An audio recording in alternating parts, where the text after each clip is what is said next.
Hey, everybody, just real quick. I just wanted to note we're running a little late. There's some technical issues. We'll get started hopefully momentarily.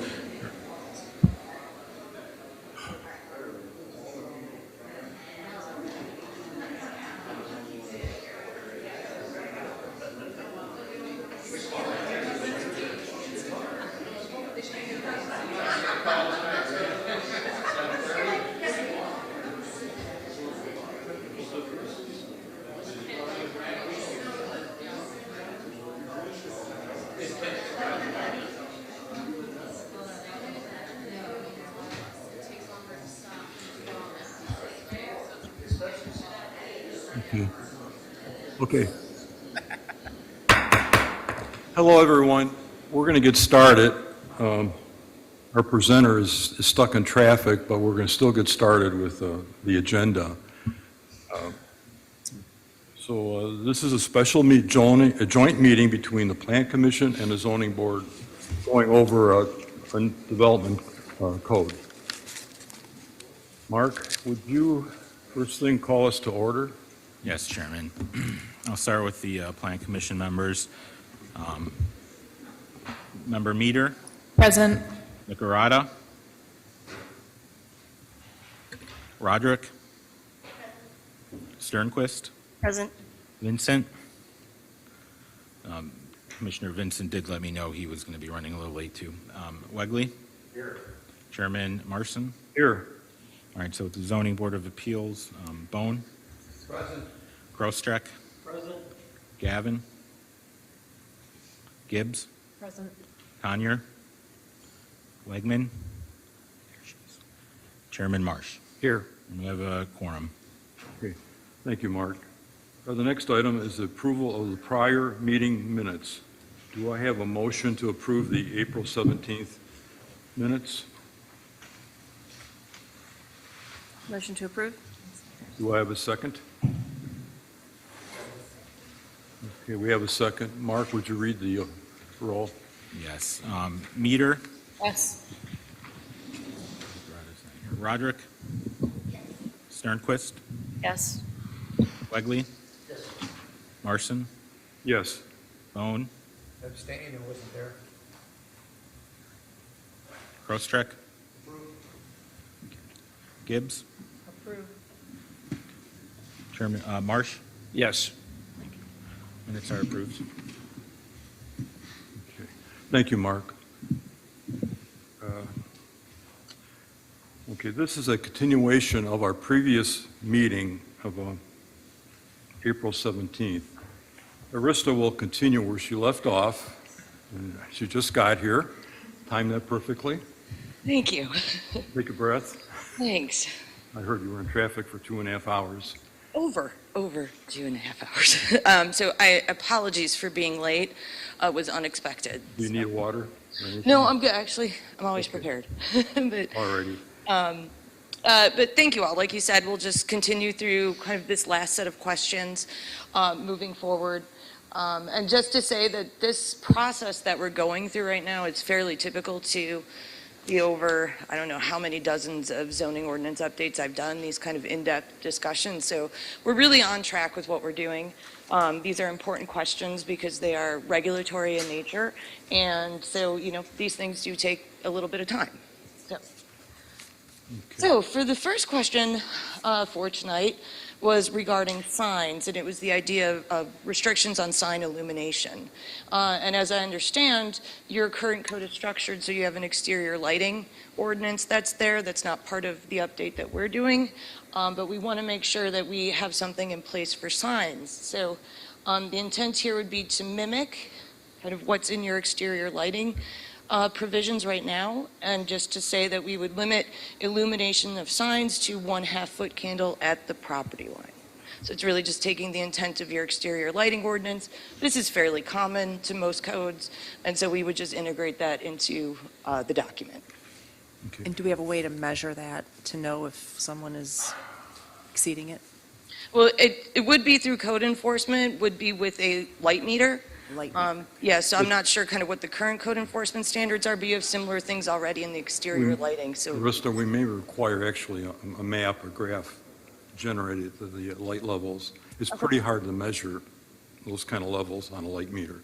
Okay. I've had that problem before with issues, so we require a plan, a lighting plan that shows all that. The question I have is, if we already have exterior lighting, that sets what the maximum illumination, what light spill at the property line is, correct?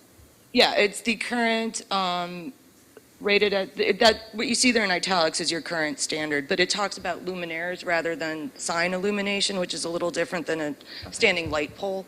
So I was just wondering if it makes more sense to just say what the light spill allowable at the property line is and not have it like two different things, for signs versus other things. Yeah, it would align. It would be 1/2 foot candle, which is your current in the exterior lighting, and it would just, that same 1/2 foot candle would be brought over to the signs. Yeah, that's fine. I just was thinking if we have a standard at the property line, why just not just say that this has to comply? If someday someone wants to go to 0 light spill at the property line, then you have to update this as well, as opposed to just say this needs to comply with the light spill, allowable light spill at the property line. Well, we would just then need to add a sentence into then the exterior lighting standards, because it doesn't speak to kind of the internal illumination that signs can have. It talks about lamps and light posts. Oh, okay. In that it doesn't talk about the way lighting, for say, an internally illuminated sign would be. Okay. Arista, if I may. Sure. So as staff, though, I'm not a member of these boards, but as the staff liaison, as with the previous meeting, 2 of the members who weren't able to make it to the last meeting or this meeting had provided some written comments. At the previous meeting, I did provide hard copies to the group. But as with the last meeting, the intent here is, and I've communicated this with those individuals, I'll read their comments into the record, sort of piecemeal as we're on an appropriate subject. So first, since we're talking about sign illumination with the Veneta Wigman signs, should have lumen limits. So just to note that. And with Teresa Gavin, resident raised question about, so this is the, with the rope lighting around the storefront windows. I'm not sure if you have that on another slide. No, we don't have that. I do believe that in the draft it's already. So yeah, prohibited. resident raised question about all rope lighting around the commercial businesses. Was it stated that this type of lighting will have to be removed once the updated code restricts this type of lighting? The existing rope lighting, that lighting will not be grandfathered. So the question there is about enforcement sort of after the fact. So just as a matter of process, are we going to talk about that, or has it already been discussed? I don't think it has been. Well, in terms of after the enforcement, we have not talked about that, but prohibiting it is in the draft code. And what about the question of grandfathering? Well, again, that's in the enforcement, so I'm not sure if, Arista, you want to maybe comment on that? Yeah, currently, the way it's written, it would be, since it is prohibitive, any is out there, it would be grandfathered in, so really couldn't be replaced. I have seen codes before where such lighting was basically as of the effective date of the code, there's like 30 days to get it down, 30 to 60 days. So, I mean, you can take it however you'd like to kind of pull it together. Okay. I would vote for them taking it down, but I don't know what the process here is to make that decision in the draft. So right now, as a draft, we're taking suggestions on kind of how we would modify this. Again, that would still be yet another draft, so there's time to kind of review it again. If the consensus here is for me to take that and incorporate language that, requires it to come down within X amount of days, that can be added into the next draft. Is this the present policy right now, what you have up there? For this, the language that is italicized is in your exterior lighting ordinance, which is separate from the zoning code. Have we had any issues? I was not charged with updating the exterior lighting, so I don't know. Had we had issues with exterior lighting? Yes, Yes. okay. Then let's- Issues not per se in the standard, issues in, okay, we need to get someone out there with our consulting firm, who also happens to be an electrician, with a light meter to do some light level readings and have that guide us in terms of potentially pursuing code enforcement. Yes, we've had to go down that road. So if we've had problems, I would say we keep what we have and make sure it's enforced. So the issue at play here is with the new updated sign code, you don't have anything that relates to lighting in signs. Yes, that's the recommendation that I would make, is to use that half-foot candle, which aligns with your current exterior lighting, and apply that to any illuminated signage. Is there anybody who's against that? I just had a question, like, would this like impact any other signs, like business signs? Should they be brighter than like residential areas? Like, I don't know exactly, is this like the 1,100 lumens and the half-foot candle, are they like the same light level, or do you get a brighter sign in a resident, or in a commercial area than residential? So we wouldn't use the lumens for the signage. For the signage, it would be the half-foot candle at the property line. Okay. So the sign can be illuminated as it needs to be, it's just at that property line, it can't exceed that light amount. Okay, so like if you pulled your, for example, if you pulled your sign like back from the property line, technically it could be brighter as long as at the property line it's that measurement. There are actually like lights that have cutoff as well, so that it doesn't spill out, that it like goes Okay. down. Yeah, I was actually just like, I feel like commercial should have like a brighter, be able to be bright enough so people It's can pretty see their typical, sign. though, that people regulate what happens at the property line. So Yeah. Right. within, Okay. you can be brighter, you just can't go beyond Okay. the property line. It's pretty common. And the half-foot candle's typical. It's typical for business signage, so. Sounds like it's good. Okay. I did bring the paddles if we want them again. Also, it sounds like that we also want to include for the rope lighting, that it would be within a certain number of days that would need to come down following passage of the code. Yes. Yes, okay. But wouldn't that apply to the whole code? I mean, any changes that we might be making that are different than what is today? It would be grandfathered in unless specific provisions are created. So, So presumably, you'd write this into this light section within the sign part of the code.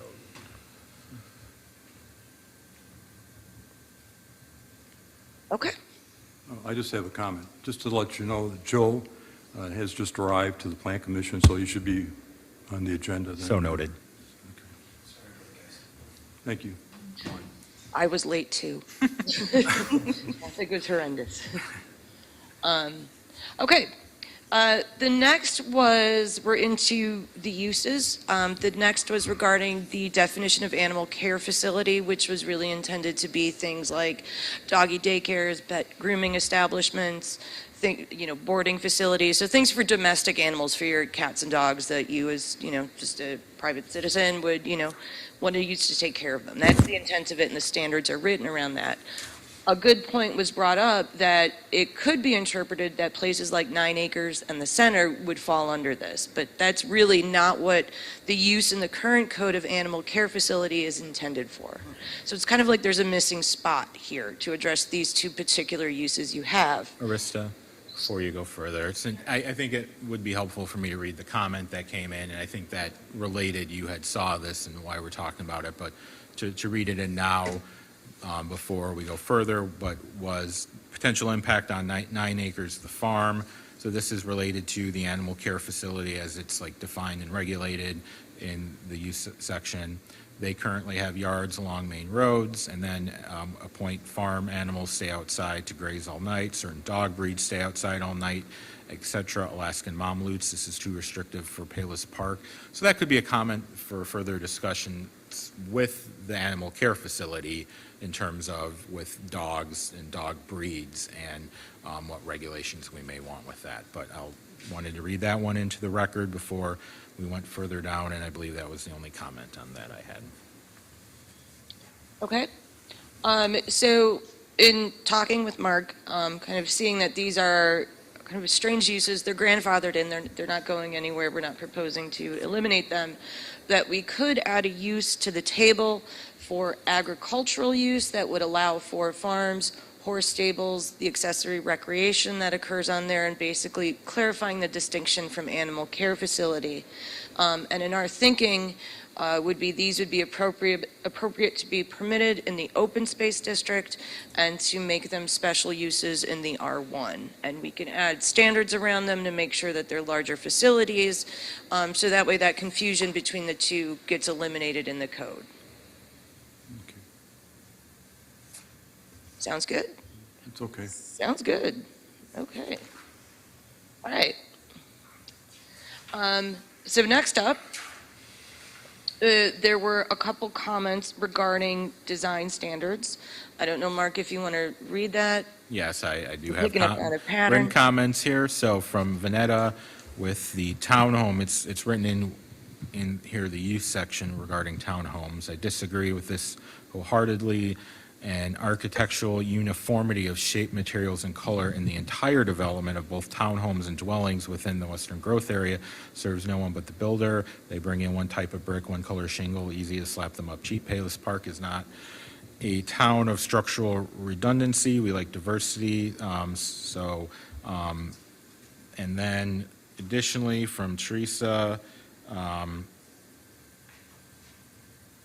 this is actually, I believe, a separate comment, but related to the design standards for residential. So for all new construction in residential zoning districts, consider a requirement that 100% of first floor elevations be constructed of masonry materials and glass. Recent trends have been for a farmhouse style, but trends fade away, and a first floor masonry requirement keeps the character of Palos Park and moving forward for the WGA. So a comment on these two regarding residential design standards. So kind of taking these in pieces, the first was that comment about townhomes, that this may lead to monotony. The standard that it's referring to is within the design standards for townhouse, that there must be a unifying architectural theme for the entire development, utilizing a common vocabulary of architectural forms, elements, materials, and/or colors in the entire structure. So one approach is that this could be deleted for those reasons or maintained. And to keep in mind, a lot of the development is by PUD, so there is that added review process on top of things. I absolutely agree with not telling them they have to do one standard thing. If you look at, it drives me insane driving down by 80 in Orland, and there's that whole development of just the same thing over and over and over again, and it's, for my personal feeling, is it's awful. So mandating that something has to be uniform doesn't mean it can't be, if we take that out, that they could be uniform, Yes. but mandating that it must be, I agree with not doing that. But at the same rate, I don't know if there's a way to kind of, there's only certain types of materials we're allowing to use. I mean, you don't want chaos, but I don't agree with mandating that it has to be uniform. I think we want variety, but the problem I see is how do you, police this? Right. That's where I get into a gray area. Who makes a decision what's aesthetically correct? You did say the PUD procedure would cover some of this. but there's another side of me that's totally against aesthetic control. Freedom of speech. As an architect, sometimes I see it going too far. And when I drive through this town, one of the beautiful things of this town is the variety of buildings and styles, and, you know, I go crazy seeing some of the really nice stuff that's been built here. And I want to keep that, but then how do you control this legally? Right. I don't think you need to give builders any reason to make it as monotonous as possible, because that's what they're going to head towards anyway. So Okay. having this in there, I think, is just a bad idea. I completely agree. Okay. Fourth that. Sounds like we have consensus on taking it out. Do you want the paddle? I have them. Have my paddle. I brought it. You want to borrow my paddle? Okay. Before we jump to the next question that's on the slide, I don't know if there's that comment that was read into the record requiring the first floor of dwellings to be 100% masonry. I don't know if we want to take that up. That's not in the current draft. It is a suggestion from that comment. I don't know if anybody I'm feels against it. strongly. Control. So no. I'm Are we saying strongly take against it out? it. It's not in there. It was- It's not not in there. drafted. This would be Okay, new. So no? Okay. No. No. No. Got it. Okay. Mark, I don't know if you had this comment, but that you wanted to read in the record, but I know it was submitted regarding the materials specifically restricted from use on a facade. This is actually mine. Yeah. Yeah. That's what I thought. Yep. And this was in regard to 2 wood structural panel sheathing and plastic. Just in terms of our thinking, the plastic, we think of that as something that could be used as an accent material, which is why it's limited to the 30%. You know, everything from window trims, shutters, you know, architectural features. And then just looking back on it, we understand that wood structural panel sheathing, not an easy phrase to say, is really used in the kind of construction and could be omitted from that 30%. It's really not intended as an exterior, when we're only talking about exterior finished materials. But again, kind of opening that up to any comments. Can you review what the code states right now? Is that That's the- just my comment, yeah. So she Okay. wants to know what the actual language Or like states. which section it's in? It's in the material. So it is in the use standards, and it's related to, I believe, townhouse and multifamily dwellings. In looking at permitted materials, we're talking about the exterior finished materials. If you have the code, it's page 1266-6 and 1266-7. We're talking about the exterior facade, not the kind of underneath the construction stuff. There are certain materials that are prohibited on any facade, and then some that were limited to 25% of each facade. One of those was plastic, and so the reasoning we had plastic in there as a permission was because of kind of accent features that could be there. And then there was the wood structural panel sheathing that could be just prohibited as an exterior finished material. What exactly is that? The wood sheathing, I believe it goes underneath the That's just kind of, 4x8. yeah, and this is basically saying you could have some of it exposed, but I don't think we want any of it exposed.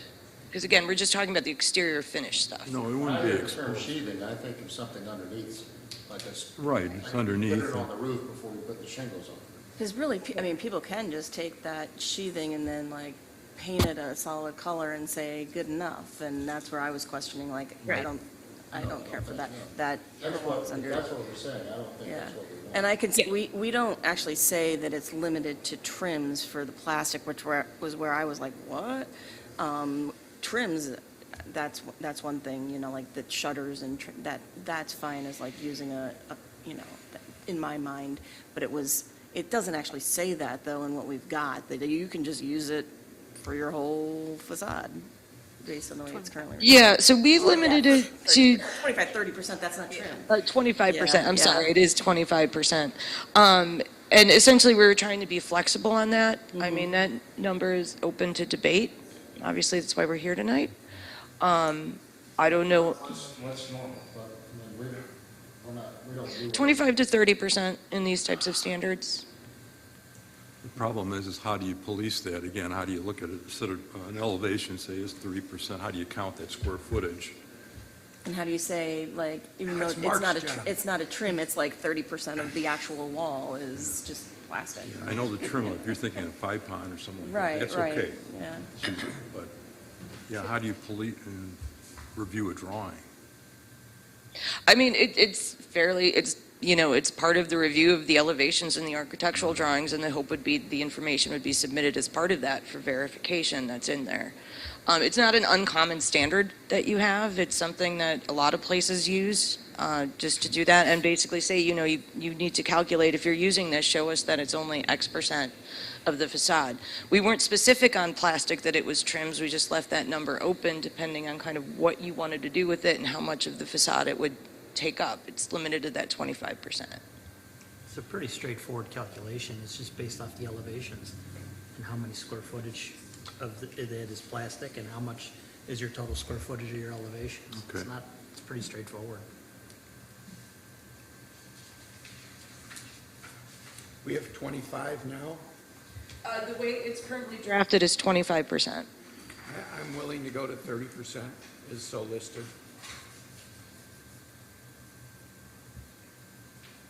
Does anybody here know what a common standard is? She said 25 to 30. I'm more comfortable with the plastic now that you've clarified that you mean that for trims and things, okay. I personally am not okay with wood structural panel sheathing, like, at all. I don't think it should be allowed as Yeah, an and we can list that under the prohibited on the exterior of the facade. So are we okay with as drafted? Okay, or as, we're going to add the wood structural panel sheathing, we'll keep the plastic in place. So, Wood as an exterior finish. exterior. Yeah. There is still one, I'm sorry to interrupt again, because there is some organization with your slides in terms of topics. I had one other comment regarding signage that I failed to read into the record for discussion when we were talking about signage. And this pertains to ground sides, and it's actually something not in the draft. But regarding the sign code regulations for ground signs, and this is from Teresa Gavin, there's no language regarding materials for ground or monument signs. The graphic shown is a good example, though we should add language requiring a solid base of brick or stone masonry for these types of signs. Pole signs should not be permitted for ground/monument signs. So, something to talk about. Mark, would you add J to the? Yes, thank you. Okay.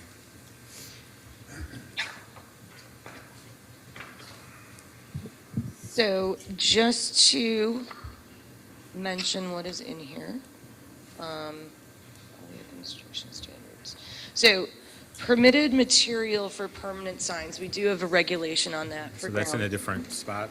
Sorry, yeah, it's on page 1271-2.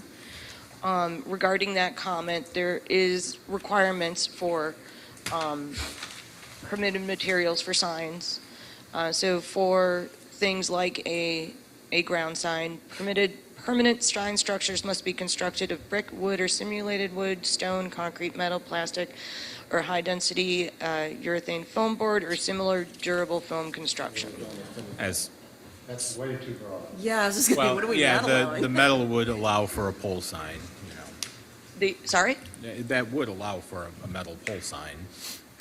So we don't want to go that far. No. Do we? I mean, it sounds like you can build it up. I know, I don't think that would work. So is the question here, do we want to allow for pole signs? Well, related, I would, again, argue, having looked at that provision you brought out, it does allow metal material, so that would allow for, but I mean, it's more to her point, in other communities I've worked in, did have specific requirements that, for a ground/monument sign, that you have a masonry base. So, that would probably be the better way to regulate this, if that's the desire of the group, would have a provision that would ground-mounted signs have a masonry base of some sort. So moved. Aren't our existing Welcome to Palos Park signs don't have that though, right, do they? Or Well, what, are they on a planter? Village signs are typically exempt from Okay. the regulations, so, Just checking. Do as they say, not as they do. exactly, I think all of our signs are wood, Right. yes. probably in concrete footers, maybe. Well, I mean, that could be a follow-up question. I mean, would we be okay with a wooden sign, not, those aren't metal, singular pole signs? So we want to require all ground signs to be of monument construction. Be what? To be of monument construction, so a stone or masonry base on them. So no pole signs, no metal pole sign on top. Except the village. Sorry? Everything except the village. Village is exempt, so they're totally fine. Grandfathered, right? Not even, the village gets to put up village signs, so. So is there an example of where there is a pole sign, and then we would be able to envision that sign, if it were to be built after code is approved, is an example of what would be affected? In the village, is there? Yeah. I'm not thinking any off the top of my head. But again, just visualize, the bulk of the sign kind of being up in the air, and you just have a pole into the ground, that's a pole sign. Just thinking down by 131st with those shopping centers, those are all what you would call a monument sign. Right. Yeah, I like the monument. We might need to add wood. Is the center and is the center sign? I feel like theirs are wood. The center sign, I believe, might be a wood sign as That's well. wood. Yeah. I think. But this is something that it can be grandfathered, but if They're they grandfathered changed it, in, they'd so- have to. Moving forward, if they had to change the sign, they would have to comply, but for right, the signs aren't coming down. Right. Well, I mean, I feel like that's kind of. I think That's the kinda old their Hackney look, sign is a like- post sign, pole sign. Could be. I don't think wood should be off the list. Like, we have, Palos Park has wood signs, there's clearly like I agree with that. places in Well, Palos Park. I don't think it's saying you can't have a wood sign, it's just like the base has The to be. base has to be like, have a stone bulk or to it. masonry. The sign itself, the sign face could be wood. Yeah, we were just chatting. I think the only pole sign in memory that the village had would have been the old Hackney sign, which is no longer there, of course.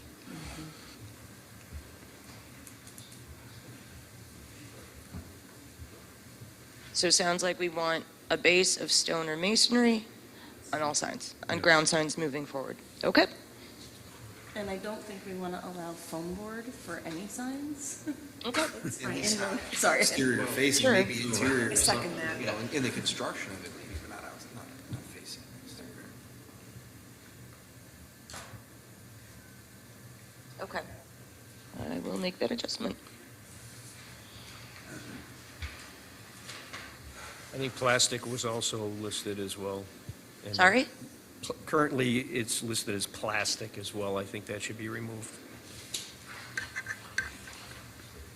So the question about that, understanding that the foam board stuff, you could have a nice plastic sign face that's internally illuminated. Many of them, most of them really are made out of plastic. If you're requiring kind of wood carved signs, we're talking about the sign face here. So not the base. Sign face. The sign Okay. face here, not the base. The base we're saying is, per this, what we've been discussing, would be either stone or masonry. The sign face itself, if it's internally illuminated, oftentimes they're plastic, and they look quite nice. I mean, when you get a good, good sign company, you get a good, nice looking sign, so.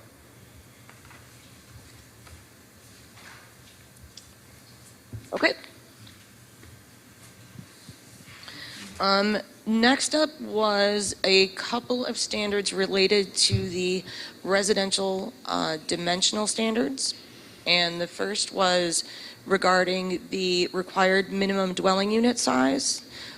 We had proposed in the draft a revision to 1,500 square feet as opposed to the current requirement of 2,200 square feet.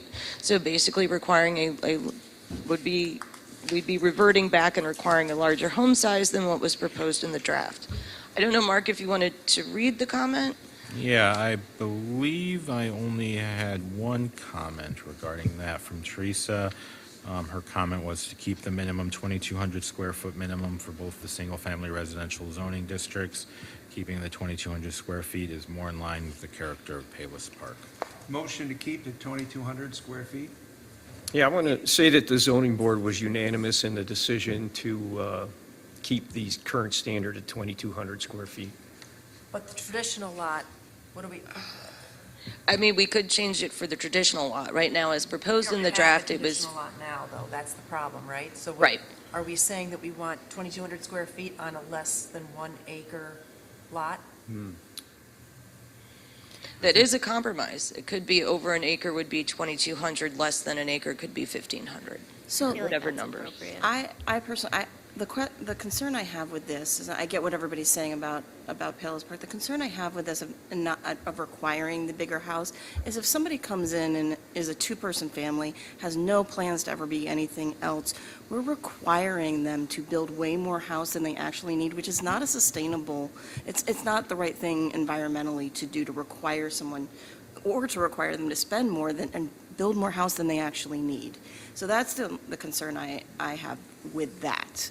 I get what everybody's saying about, but 2,200 square feet is actually a fairly big, it's a big house, and is not even remotely appropriate for two people unless that's what you want.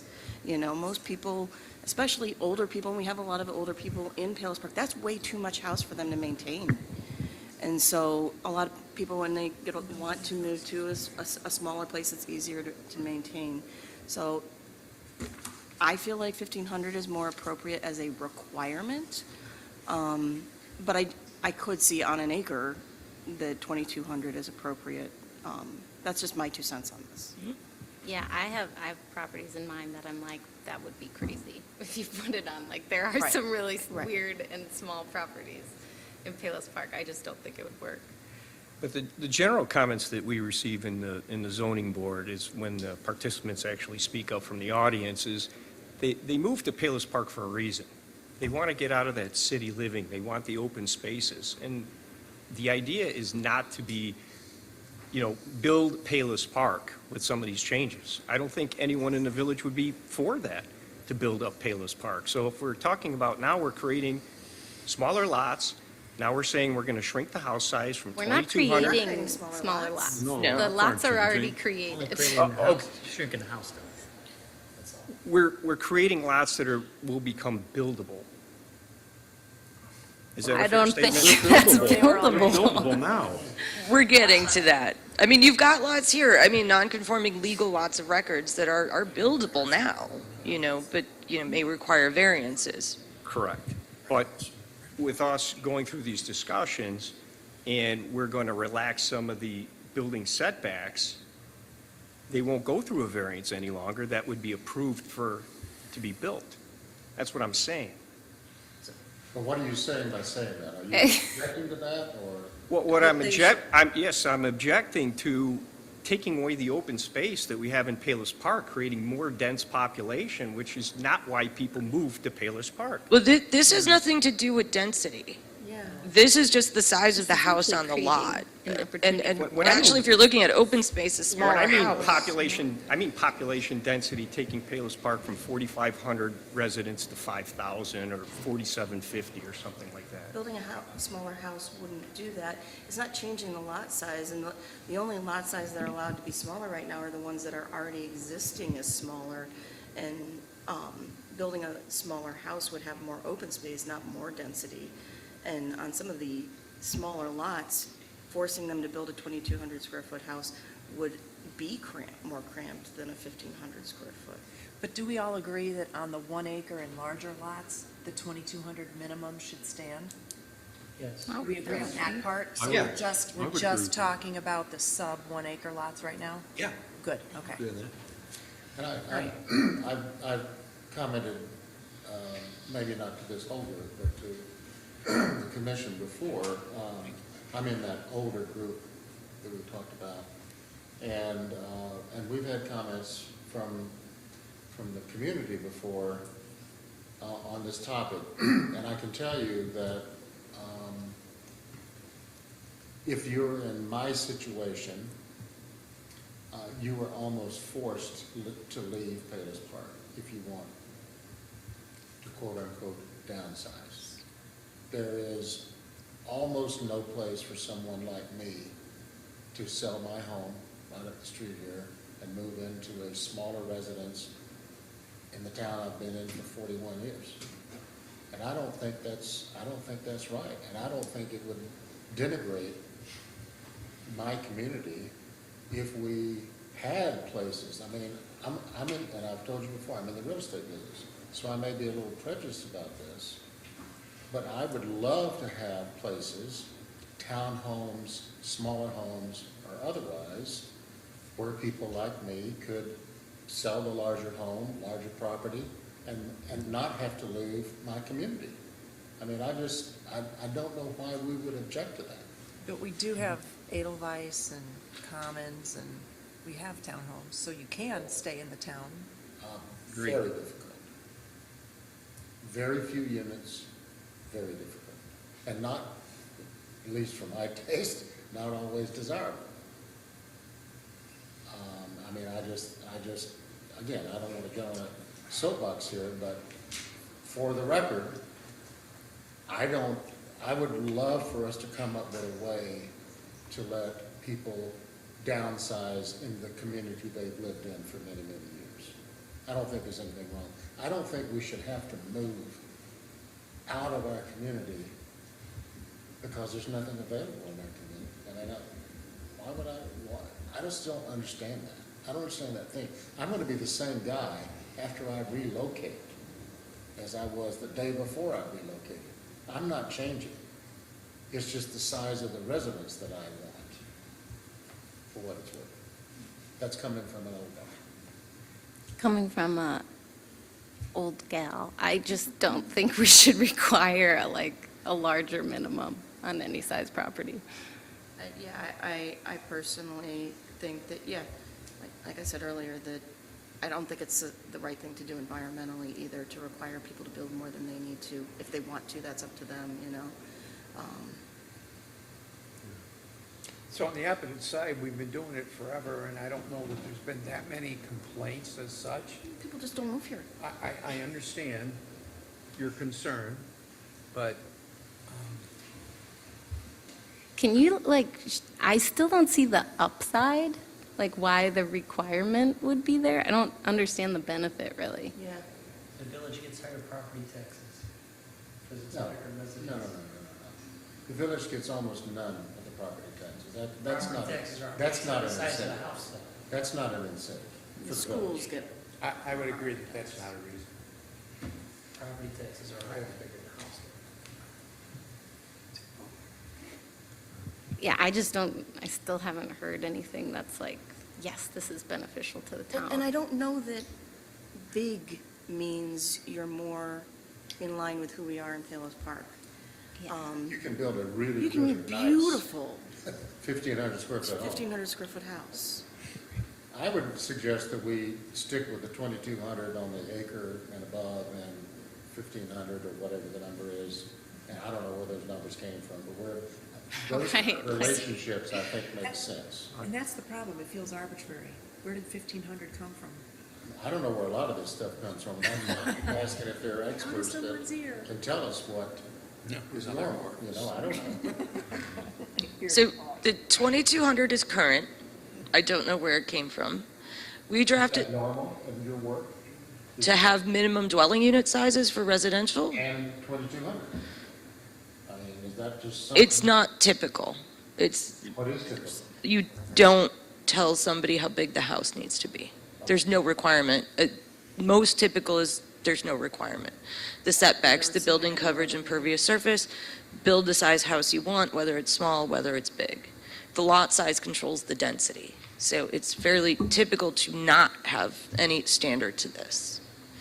1,500 came from just kind of looking at what a smaller house may be appropriate, things like a small ranch at 1,500, which is, the best you could kind of come up with. It is, in certain parts of zoning, the numbers are arbitrary. You need to pick a number. That's kind of where it comes from. But it was just looking at things like, smaller single-story homes. So that's where 1,500 came from, to look at something like that, seeing that small ranches can go between 13 and 15. I think in that case, I think 1,500 sounds like a pretty good number. But that's because I don't know. I do know, again, from my recent research for myself, that a 1,400 square foot townhome/condo is actually a fairly large space. I can tell you that. Can we just have it for the acre lot and then just not have anything for below an acre? That'd be fine with me. Because You it could do just that. seems like that would be probably like more niche style homes on smaller properties anyway. I think it would be helpful to me to see what 1,500 would look like on a half-acre lot. Some sort of drawing. I'm not I trying can to. show you my house on Google Maps. I'm right here up the street, 1,450 square feet on a 1 acre lot. Not on a 1 acre, but we're agreeing, I thought we'd agreed 2,200 for a 1 acre. I'd have to cut a lot of oaks down. What does the footprint look 10 like or on 700 a square half-acre feet. lot? I'd have to cut a lot of oaks down to fit another 700 square feet on my lot, on my house. Well, that's another reason to have a smaller house and save the trees if there's trees on the property. I support a smaller lot size under 1 acre. I think that's the way we ought to go, I really do. Or just don't have any restriction Yeah. under an acre. I mean, we do have limits based on setbacks already. I mean, that's going to determine the maximum size you can build on one of these quote-unquote new lots that we're talking about. But everybody's gonna come with their, but I only need 4 feet here, 5 feet here, 8 feet here. But it's all reviewed by people like us and So- staff. So if we said there was no requirement, somebody could put a tiny house on a lot, But they would right? have They to have get those a- shows you'd where have to people get- live in like tiny You're houses. going to have to get a permit for that. And it would have to be built to building code. You can't just grab the RV ones and roll it on in. It needs to be constructed to the building code standards. You can buy Okay. those for 28,000 on Amazon. I think you can. Yeah. But if it's built to the building code, you could put a tiny little house on it if you wanted to, You could. is what we're saying. I'm saying if you don't have a had no minimum. limit. So a property owner can't build a house that they want on their property? Like, this isn't an HOA, this is just a town. We're here because the village likes a certain amount of uniformity. That's why we have committees, is to ensure uniformity. Pretty in sure we certain just said we decisions. like diversity, so I don't know. And the village has a character to it. We're trying to eliminate the character of Palos Park. Why are we doing that? I don't. If we want to build smaller, move to Tinley Park, move to Orland Park, move to Frankfurt. Don't move to Palos Park. I don't agree. It's just that I simple. don't agree with that. I mean, I don't get what buy people that. are saying about I don't buy tiny. that for 1 minute. Yeah, me I neither. really don't, honestly. I mean, would you build your 1,500 square foot home next to the gentleman out on Wolf Road in McCarthy? It has anything to do with size. I guarantee you, somebody can come here and build a absolutely gorgeous character 1,500 square foot house. No question. No question about it. That you would drive by and say, wow, that is pretty cool. And look at all the land they've got around it, but it's only a half an acre lot because they didn't squander all the square footage of the house on the half acre lot. And they didn't cut down a million trees in the process. I think we have lot size requirements, we have setback requirements, we have requirements for what is allowed, the type of building materials you're allowed to use, the heights that you're allowed to do. That, to me, is preserving the character. I could see like not having, like you have to, no tiny houses, I could see that. But I don't think that, I don't see what's wrong with, when we've regulated all of those things, those are what protect. I think more green space is better. I think that's more in line with who we are and having variety and character, as opposed to like, you've got to squish, you have to have as big, you're also, most people walk in with a budget of what if they're going to build a home, and if you're requiring them to build more than they actually needed or wanted to, what they're doing is they're downgrading on the quality of what they're building, because this is the pot of money I've got. I have a quick one. Does 1,500 square feet mean the first floor? Or does that? No. mean No, that's the whole house. The whole house. So Excluding the wait. basement. So it could be 750. My suggestion is, are we going to finish tonight on all of this work? Maybe. Okay. Because I was Not going to say, likely. if we're not, maybe we move on to the rest of the subjects and then consider this as our next topic. This as a parking lot item? Sorry? This as a parking lot item? It becomes a parking lot item because we aren't agreeing right now? So in the interest I of think moving her on, comment Yeah. was with the places of worship and assembly Oh, yeah. parking requirement. That's something that, and to that point, we probably, even if we chat about everything, there's probably at the very least a follow-up meeting to address some things that haven't been firmly taken care of. I wonder if we could, in the next meeting when we talk about this, Joe said there's a 1,450 square foot home just down the block.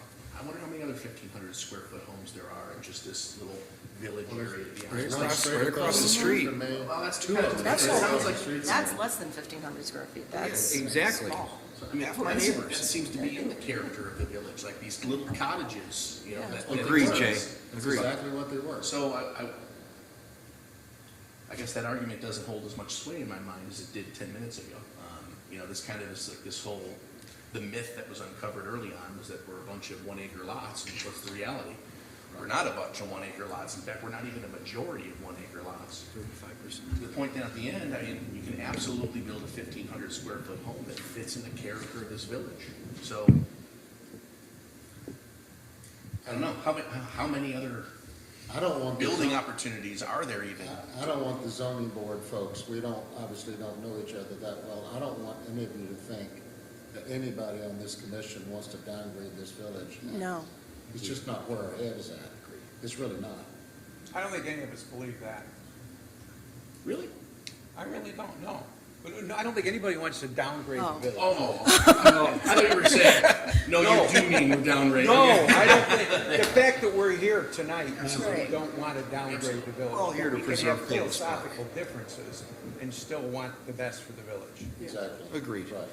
And we can disagree, but that's why we're all here. Right. I will say, as an architect, I look at a lot of zoning ordinances. I have never come across this requirement anywhere other than this village. I've never seen it either. It's in a lot of PUDs for like new Right. new construction. Right, for PUDs, not for an PUDs. entire town. Not for entire. Well, that's something to consider. Maybe we just eliminate it altogether. I honestly don't think that size has anything to do with quality or character. I just don't. By that argument, you'd eliminate the 2,200 on 1 acre and more. You're not preventing it. I don't think anybody's gonna buy a 1 acre lot in Palos Park and build a house smaller than that. I really don't. Agreed. You're spending that kind of money to get. It's gonna cost you too much to buy the land. Exactly. Agreed. You're not preventing it. You're just not telling them you can't live here unless you do this. I mean,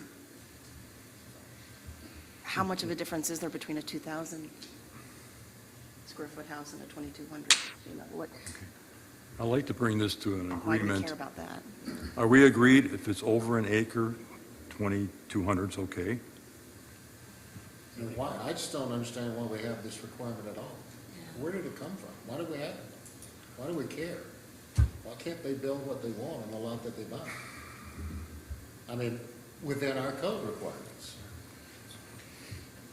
I mean, I'm sure most of you probably know, there's a house not very far from here that most of us would say, I don't know about that. But it's there, and it's over 2,200 square feet, and it met all of our codes. No kidding. I think you probably all know what I'm talking about. I don't. Well, it's literally right over there. It's not more than a quarter mile from here. I don't know it either. Names here. Oh, no, I'm not. Yeah, no addresses, no names, please. Yeah, Maybe I don't- the easier I don't question. even know names. I know. I've seen the house. I know what you're talking about. They, Like, whoa. Would we be in agreement that on the traditional lots, that there not be a requirement? Or is that easier to come to a? it sounded to me like under the acre would be any size. Over an acre, 2,200. Is that what we're saying? Or Phil, you're saying don't even have the 2,200? Can we take it in I don't pieces? feel strongly one way or the other. I just don't understand why we even have it. Yeah, I would like to just move this on. That's okay. We have a decision. Okay with If we don't, we don't. No, that's 2,200 fine with me. I would say the first decision, I'm going to guess from my psychic abilities, there's no support to take this out. I mean, there's some support, but not a majority support to take this out entirely. To do what? To take it out entirely. Give me the square foot requirement. Yeah, just to get rid of it entirely. Doesn't seem like there's going to Should we be. use our paddles? sure. I'm fine with having the 2,200. We need more paddles? and above. We do need more paddles. I'll use my hands. All right. You have kids, don't you? I took mine immediately when I got home. I'll take two. I was like, I'm gonna need You to. have your paddle, What's going on? paddle. I'll give you one. Yeah, I came straight from work. I didn't have time. It's totally fine. Everybody steals them. You brought your. Could I have a second one? No? No, you can't vote twice. This is not Chicago. This is Palos Park. Okay, So Arista, you'll take the lead on this voting. yes. Okay. So first up, eliminate the requirement altogether.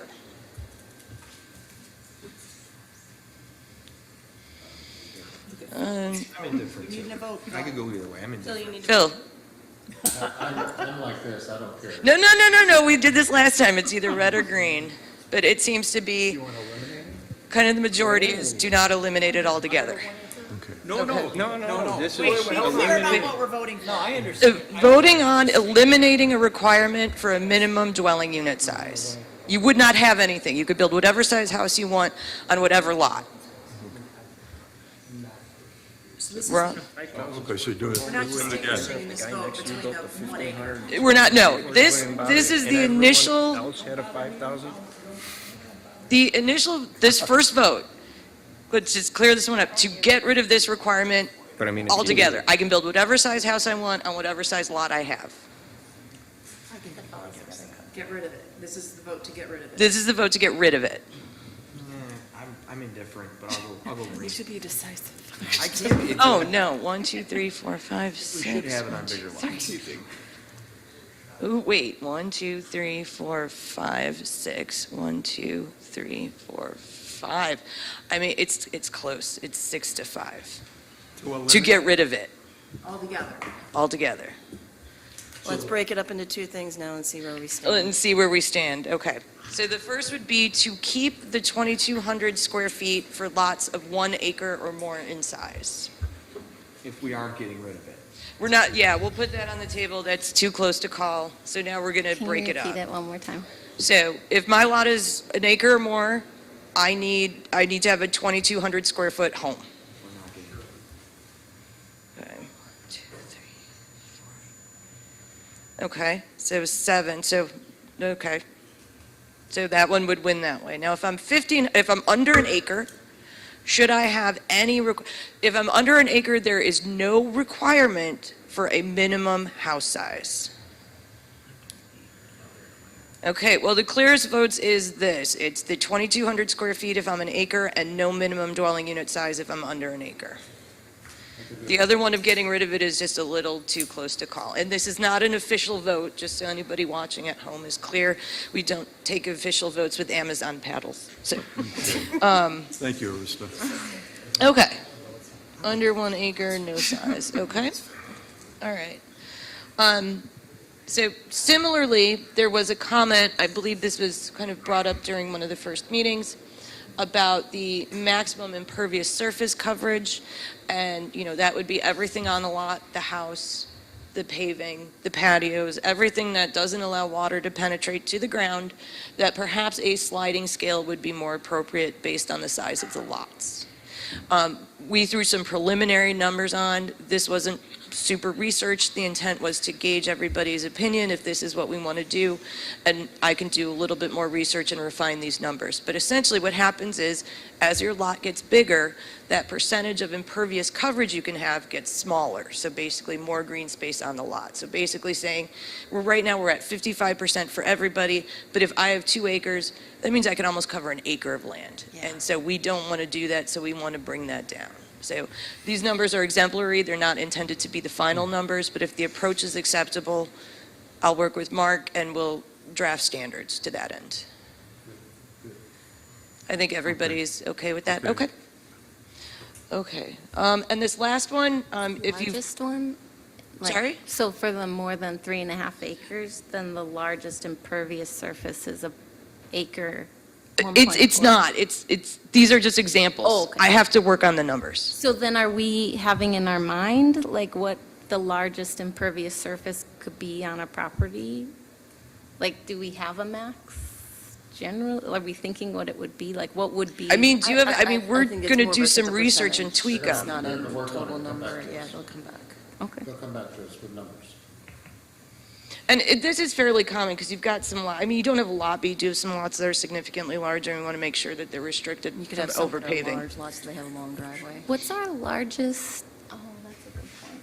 What's our largest size property again? Do we know that? I would have to go back Will you go to back? Excel files. Yeah, I'm not sure. They can get kind of big. They're not a lot, but Yeah. some can get big. It's a significantly Yeah, it's smaller just number like a than everything else, And so. just out of curiosity, does a pool get included in impervious? Yes. So a tennis court, a pool, a driveway, Everything paved and all the buildings. and the buildings? And the buildings, Okay. impervious surface. That's why it's a higher number than building coverage, because the buildings get swept up into Is it. this just residential, or is it residential and commercial here? This is just residential. Okay, yeah, okay, cool. Okay, the last comment is something that came when I was in discussions with Mark. You've probably figured out when things are blue with 2 asterisks. You currently have a regulation for the corner side setback dimension. When that is abutting a paper street, which is a street that's recorded but is not built, that it can use the interior side setback dimension. And that's the current standard. I didn't catch it, we didn't put it in the code, we'd just like to carry it over from the current code, so just kind of a heads up on that. Okay, What is a? I agree. Sorry, what is a, It's a street that never got built. Yeah, that's all it is. It's a street that's planned and never got built. It has rights in the law. It's a right-of-way that's Really? Yeah, Oh, yeah, absolutely. because it's a right-of-way dedicated, Yeah, then who you, cares about that then? There's lots of, Okay. yeah, there's one on my lot, it's on me and my neighbors. Okay, here we go. I lived next to one that was never. No, we're on the- chopping down the tree, and I know that's a terrible analogy to make in Palos Park, so I regretted it as soon as it left my mouth. And I think my parents and then. The traditional lots. Arista. Sorry. So, since we're now on the traditional lot comment, may I, for the record, I do have 2 comments regarding the traditional lots. So first from Teresa, the new residential district designation, what is a traditional lot? Why is that term used for just certain lots between an acre and more than 20,000 square feet?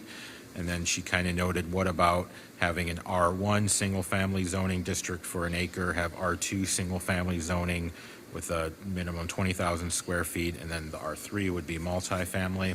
And then from Vanetta,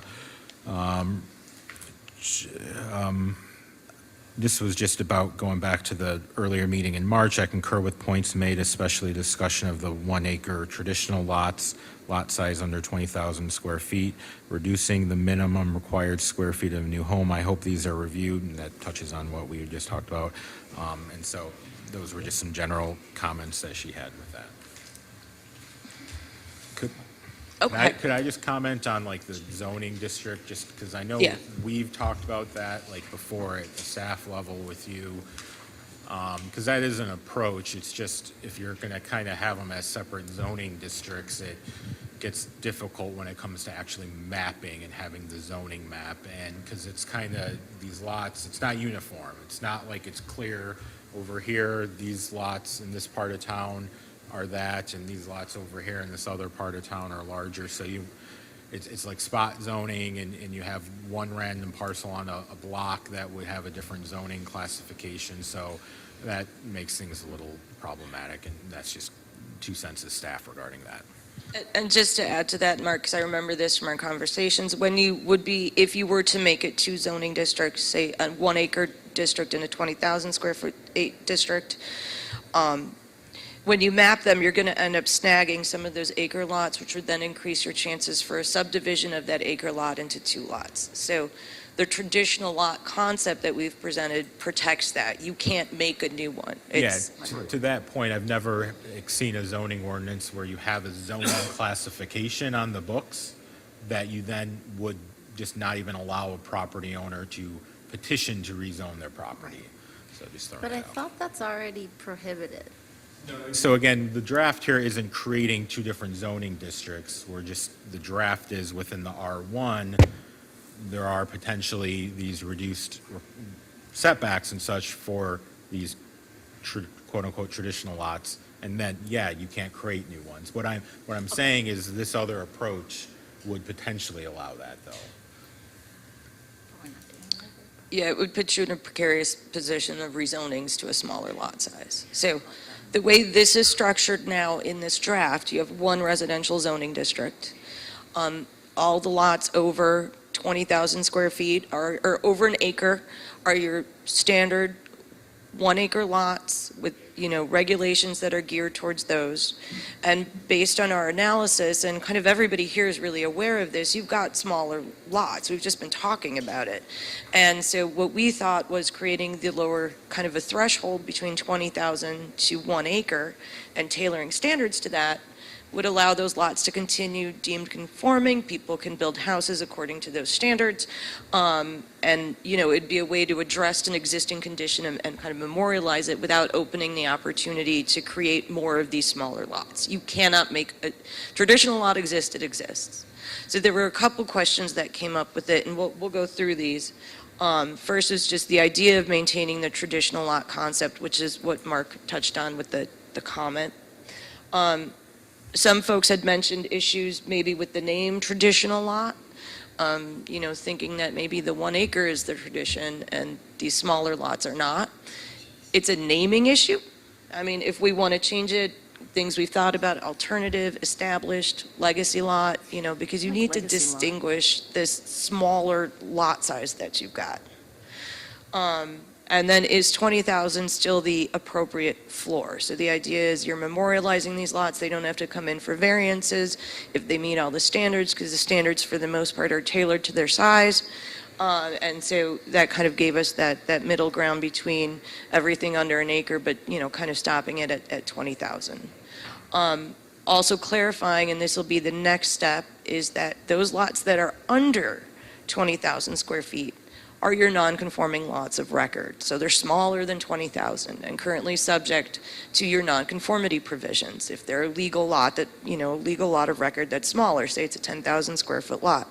Should those lots then, rather than be subject, they're non-conforming, but they would be subject to the regular R1 standards, that final question we have is should those then, and I think it makes sense, be subject to the standards of the traditional lot?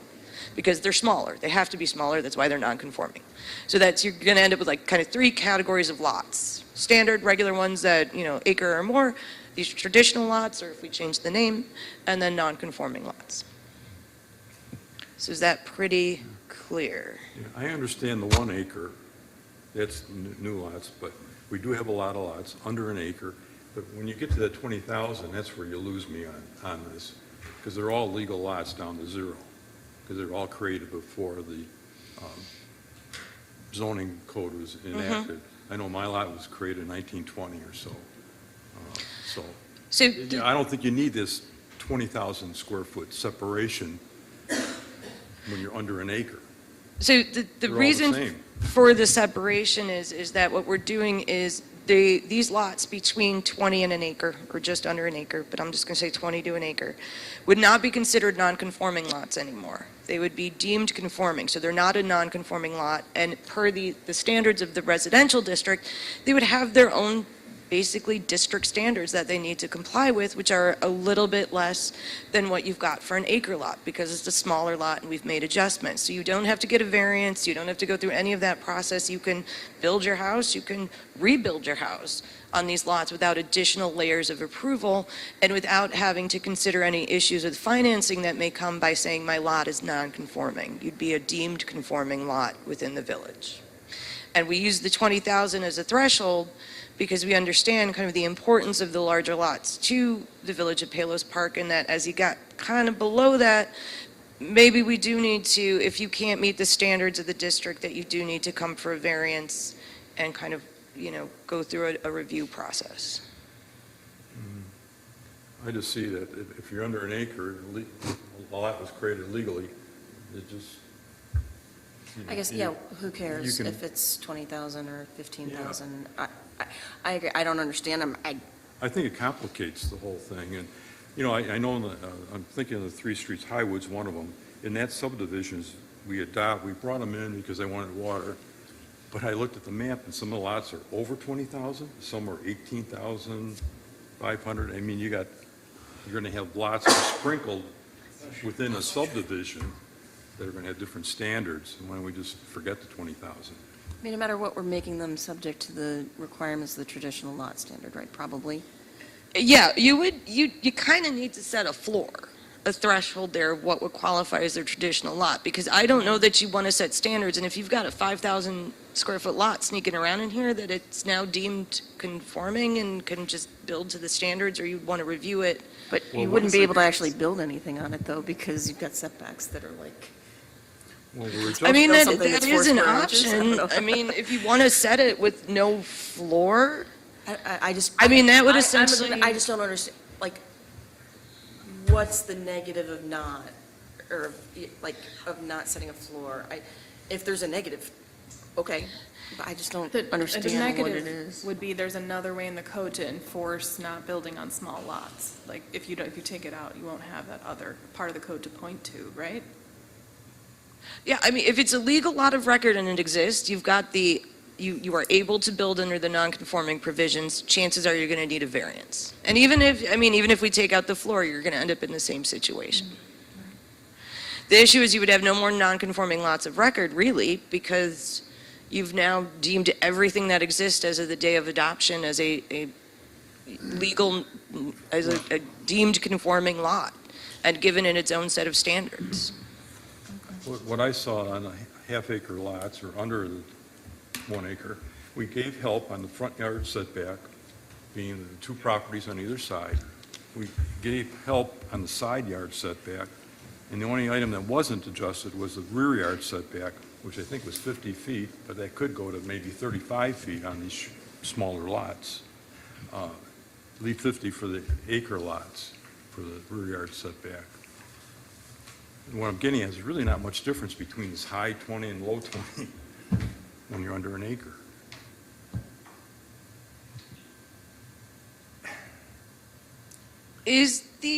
So I guess the issue is,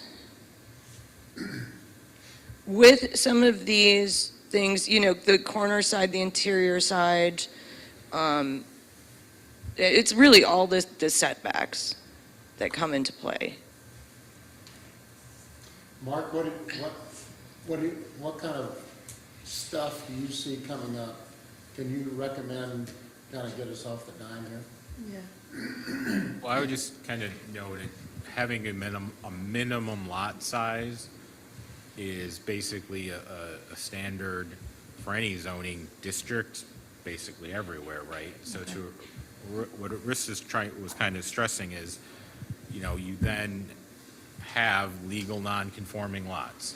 It's not to say they're not quote-unquote buildable, because they're legal non-conforming, but you're sort of recognizing, I like to think of it as, you're sort of recognizing that the ideal here is a lot of at least this size, and that these then other regulations, these setbacks, are tailored to that. So that's kind of the issue right now is our, say, setback regulations are sort of tailored for 1 acre lots.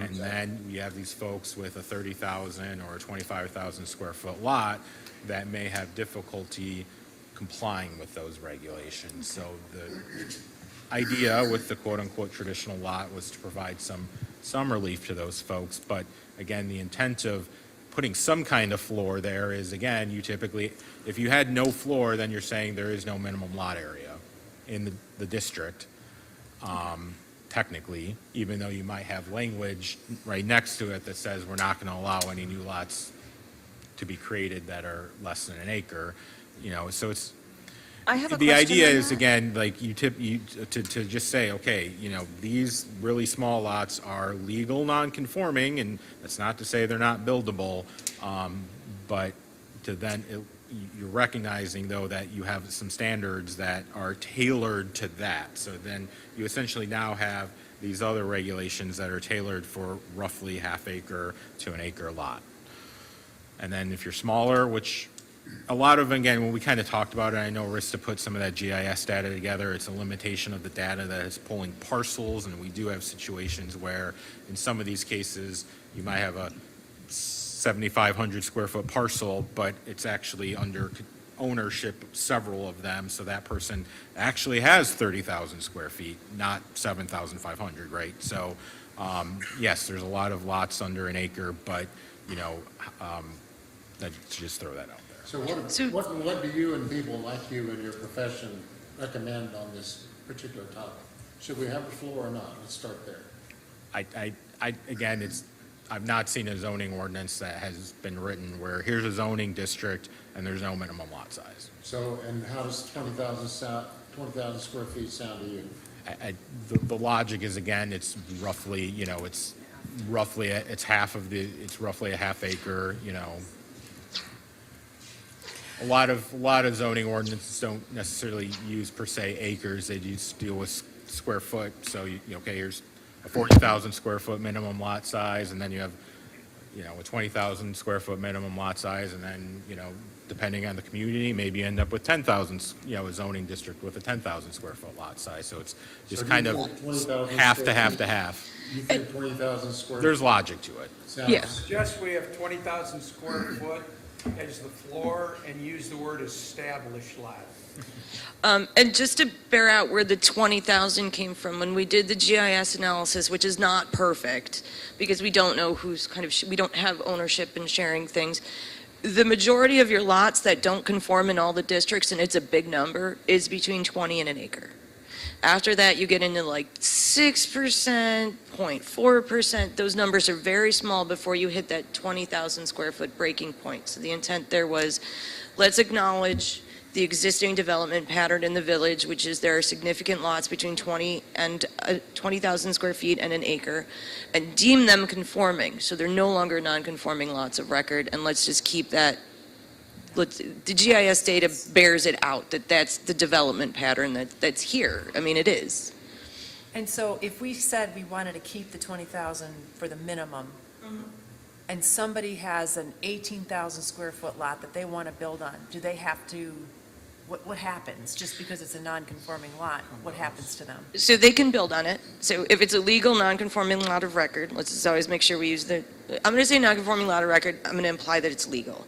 They would be subject, that is the last question on the slide, they can build on it, but they would be subject to the R1 standards. If they can't meet those, they would need a variance. Our other option is, if that lot is 18,000 square feet, that we can say in the non-conforming lot of record provisions that non-conforming lots of record, or residential non-conforming lots of record are subject to the traditional lot standards. So it gives them a little bit more flexibility, and they wouldn't need to come for a variance if they can meet those. If they can't meet those, you're coming for a variance. But they're coming for a variance even if you have a lot between 20,000 and an acre. You're still going to come for a variance. No, if you need a variance. not under this. If you can't need a meet the variance and standards. you're going to build with, inside of the setbacks established, you're going to come for a variance. The setbacks are shrinking. Right. For the Yeah. If you can't meet the standards of the traditional lot district, you don't, then you would come for a variance. Otherwise, if I meet everything that's in this column, I could just build my house.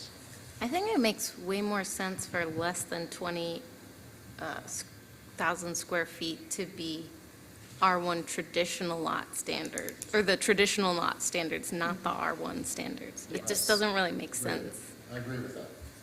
And I think that was a very good catch, that I don't remember who brought that up, but that makes perfect logical sense. Yeah, I don't like, if you're under 20,000, you're kind of forced to come to the ZBA for a variance. You're not, You're- I mean, odds are they're gonna have to come to us because they're Odds gonna have a are, hard yeah. because of time. something, but if But- you can meet But the that- traditional, if you're If they 18, have a floor, then that makes sense, you know? if you're 18,000 square feet and you can meet what the R1 traditional lot standards are, you don't need a variance. Maybe not R1, but traditional. Yeah. The Because now we don't have. But as you get smaller and smaller, you get a 10,000 square foot lot, it's going to start to get more difficult to get to where you need to be. Yeah. And then you'll start to see the variances. So does it just help, like, if, for the zoning board, does it just help for them coming into the variance discussion if they know that this lot is legal non-conforming? Then it's like already, we're less than 20,000 square feet, so like, this is difficult to build a house on, so like, we're taking that into consideration? And it just like gives you some kind of insight right away. It does, that's a very good point. It does, because you don't have that many lots underneath it. You may have some that are sitting around the 18, 19, but as you get to any lots that are smaller than that, it's showing that there's something unique about this property. Yeah. Because the pattern of development here is 20,000 to an acre plus. So whereas if they weren't in that non-conforming, the zoning board would just, you could look at them exactly the same as, you know, somebody that's got a 50,000 square foot lot, you know, like that. Are you more likely to, If the person has an 18,000 square foot lot and he meets the requirements of setback, They're fine. they're fine? it's fine. The ZBA wouldn't be involved. They Correct. couldn't turn it down. I mean, they wouldn't even go to, well, you wouldn't They even go would, to if they met ZBA. the standards, they would build on it, but their lot would be considered non-conforming. Traditional lots would not be non-conforming. They're not considered non-conforming lots. So if you're looking at anything like financing or things like that, trying to get these verifications for what's conforming, non-conforming, you're now a conforming lot per the zoning ordinance. You don't need that extra It makes it less verification. likely that, by being a non-conforming lot, makes it less likely that a bank would give you financing for a project. There can be issues. It's not a cut and dried situation, but there can be issues with nonconformities and financing stuff that comes up. Is there any other consequences to having a conforming versus a non-conforming lot? I'm not fully understanding what the big deal is about whether they call it conforming or non-conforming. I mean, it's creating a stronger zoning code because you're acknowledging a development pattern that is pretty significant within your residential areas that's not acknowledged right now. The district right now says that it is a 1 acre lot town, but there's, in some cases, in some of the areas that we looked at, 50% of the lots are under an acre and above 20,000 square feet. So it gives you kind of a more solid legal footing in defense of the ordinance to say, look, we've acknowledged this development pattern here. It's not something we want to consider into the future, but we've acknowledged these lots are here, these people are here, we want to continue to allow them to function. If they want to come in and they want to redo their house, make it easier for them to get financing in case the bank gets snippy with them. And essentially, you've created an ordinance that is more defensible and more sound because you've said, we flagged it, we know. Now, does that only come into play in like smaller one-off builders versus the western growth area? Because like, I drive past a Jewel on 131st, that area, they're not even close to that acre lot. Western I don't growth know. area is separate. It's, everything that gets developed there is by PUD. So This is, yeah. That doesn't factor in this, so they can go Anything that smaller than happens an in acre the lot then. WGA is going to go through a PUD process. So they can go smaller than a an acre lot over there. Yeah, like you said, we even just mentioned, some mentioned the houses have to be a minimum size of, that's above 2,200. You've got the flexibility in that, but it's really not going to impact that area because of the PUD requirement that's in place. So it's mainly in this older part of town? Yes. Where fill-in spots? Okay. Yes. So my only comment is I have a concern with the word traditional, as it sounds like it's appropriate. And I would use maybe the word established rather than traditional, but that's a minor point. I agree with established or legacy. Legacy says this is what it's always been, therefore that's why it's okay. So I would agree with that. I don't care which one of the other two it is. So we're keeping the concept, it sounds like. I'm comfortable as long as a person who has an 18,000 square foot lot can do something without going to the ZBA if he Yeah. meets the code. Yeah, and I think it's a good, everybody's kind of brought it up, and it was brought up at the initial meeting, that it shouldn't be subject to R1, it should be subject to the R traditional legacy established alternative lot standards, whichever one we want to call it. Okay, so it sounds like we've got the floor, the concept, the non-conforming lots would be subject to that. So the question is now, it sounds like traditional's off the table, and no one said the word alternative. So we're going to do a different vote. We're going to do just vote green. If you like, we're going to vote between established and legacy. So first one up, who wants to, and you can't vote twice. Again, not the city of Chicago. So first vote up is established. Who wants to call it established versus legacy? Okay, 1, 2, 3, 4. 4, okay, 4 for established. And then legacy. 1, 2, 3, 4, 5, 6. 6, okay, legacy lot wins. And one last question. I'm so sorry to belabor course. this point. The 20,000 square foot marker, right? So if I have an 18,000 square foot, if I'm being actually treated the same as a, what did we just vote on, legacy? Okay, so I'm being treated the same as a legacy lot, right? If I can build, To the if same I can build standards. on my property within the setbacks, I don't need to go to zoning. Same if I had a legacy lot, if I can build within the setbacks, I don't have to go to zoning. Correct. So why do we distinguish between a less than 20,000 and greater than 20,000 when they are going to operate the same? So they're different. 20,000 and above would be a conforming lot. It's not considered, it's kind of that whole issue about deeming a lot non-conforming and the issues that that can bring that we kind of went through, the financing issues, acknowledging, creating a stronger zoning ordinance that acknowledges a development pattern that's in place. The benefit of creating that legacy lot and then using those standards on non-conforming lots, I think it creates kind of a better position for the ZBA. You've got standards that relate more to a smaller zoning lot, so you've kind of got the parameters in place now, so you don't have to grant larger variances. You're kind of working within the parameters of that. It really is the conforming, non-conforming issue, and the acknowledgement by the code of a development pattern that is here, and making the code say, we know it's here, we're not just arbitrary with this 1 acre lot, we've acknowledged this pattern. And that is where the majority of these lots are living, in between 20 and, 20 and an acre. So that's the answer right there. It's not the financing question, because calling it non-conforming, if I try to build a house on an 18,000 square foot house, you're telling me that the bank might have an issue because you call it non-conforming? Yes, sometimes banks can have an issue with structures or homes or lots that are called non-conforming. Okay. It's not does that every make The it- only thing that's does that magic make it about harder 20,000 to is that we're sell acknowledging a what house? is. So that makes it harder to sell a house, which makes it more likely that a property could go vacant, like the one right over here on the corner. If it's I missed deemed the question. non-conforming, it makes it harder to sell a lot, such as the one on the corner It- over here, do not that is want- empty for a long time because can't be built. It can be. It's not the case every single time, but nonconformities can create issues in terms of selling, in terms of buying, in terms of financing, because you have to go through this extra step to verify that everything you want to do on the lot or as it is on the lot is legal and okay. It's not every situation, but it's something we do this frequently. For this reason alone, and in many places, we're always changing and lowering the overall lot sizes within the districts to bring up those levels of conformity. Because also, if somebody looks at it and they look at your code and they see the majority of your standards, it's that legal defensibility. The majority of your lots don't meet the standards that you've kept in place. It can be looked at as you're just creating an arbitrary number here. And you're putting people under this when the pattern isn't there. And this is basically putting in a defensible position for it. So it's always going to be buildable. If it's, If it is legal. Oh, if it's 18,000 square feet.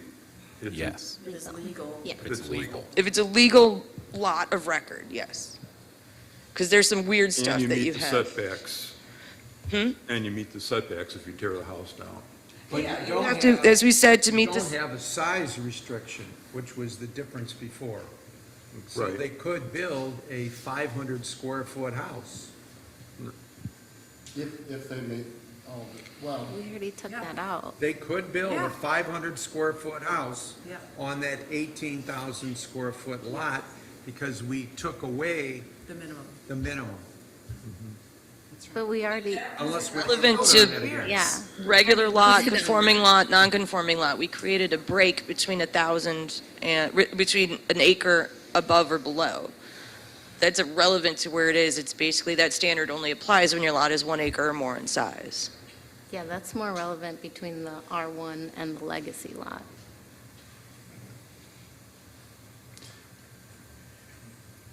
I just don't want to get in a situation where we have existing lots there that people own that they can't do anything with because of our code. No, they can, this is not going to take any of that Now they away. can do anything they want with any size lot, as long as the adjusted setbacks are there. They could take a 5,000 foot lot and build a 100 square foot house the way we've set it up right now. Has to have a kitchen, has to meet building code. Right. Okay, but that was like the conversation before this conversation that we already voted on. So, Right. Yeah, okay. Yeah. We Okay, already but I voted. voted against it, and I just want to make sure we all really understand that you could have a 5,000 square foot lot and build a 150 square Yeah. foot house. No, you can't because you have to have a certain number of rooms and You have to spaces. have kitchen, And you have to have those spaces rooms. need to meet building code for the size of what they, You can go to Amazon for about 28,000 and buy these 300 square foot houses. And it won't meet all building built. code, Palos Park's building code. will not meet building code. Not to mention that we're also opening it up for people walking in the door for variances. So I understand you're the planning commission, but the zoning board could be inundated with people saying, you know what, I want 5 variances, we're going to ask for it, and then they'll plead their case in front of the board.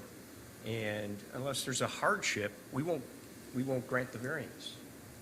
Unless there's a hardship stated, that is very firm with our board, unless that is given. When I mean a hardship, it could be topography, it could be some wetlands in the property, it could be a 100-year-old oak tree. If the resident can't establish a hardship, the variance won't be granted, whether it's an inch. And then Because, they'll go to because the everyone, they want to build bigger. board to count If the- I have a 2-car garage, I want to build a 3-car garage. Why? Because I want to build bigger. It doesn't matter. I'm going to ask you for a variance. But if a hardship is not stated by the resident, it won't be granted. So are you arguing the minimum square footage, or are you arguing this non-conforming lot? Like, No, you're kind of all over the place. What I'm suggesting is what, one of my board members mentioned, is that when we're starting to play around with these lots and the sizes and the setbacks, we're going to create more building in the village, and it's going to be more, variances requested, that kind of activity. Is that what we want? Is that what we're feel all like deciding? that's Do we think that through? Not what the expert has clearly said, that creating the legacy lot actually removes people asking for variances, because now we have requirements that are relative to their lot size, which also is the majority of the lots in Palos Park. Those are things that have already been established. Understood. that's correct, that's correct. But we didn't set a minimum, which means you can build a That's like a whole different issue. I agree, but I guess I'm just bringing up that the ramification of not having a minimum, the 1,500 square foot house, 1,200 square foot house, you've now said you can build any size house you want as long as it fits in, which gives somebody building a 300 square foot house. I think it would be I'm just saying, interesting. we've just decided that that's okay. I think it'd be interesting to review the building code, see what the minimum requirements are to build a single-family home in the park here, and potentially. We just took it away. Well, I mean in Building terms of the code. building. Building code still controls. Building If building code. code has minimum sizes, it has to meet that. So if we ran the calculation of what a minimum home truly could be in terms of square footage here in the park, and we could have a different conversation. But we're just spitting out Amazon square footages and stuff for. So Mark, what is that? I do not know that off the top of my head, sir. Come on, Mark. A certified, ICC certified individual. Okay. I do zoning, not building There's a code minimum stuff. size for the kitchen, there's a minimum size For for bathroom, dwellings. and there's a minimum For dwelling walkways, units. for everything. All right. That's all spec'd out in the code. So the code. We can certainly review that, of course. You could just read it. What did you Because say, Mark? that's what would drive the minimum size house.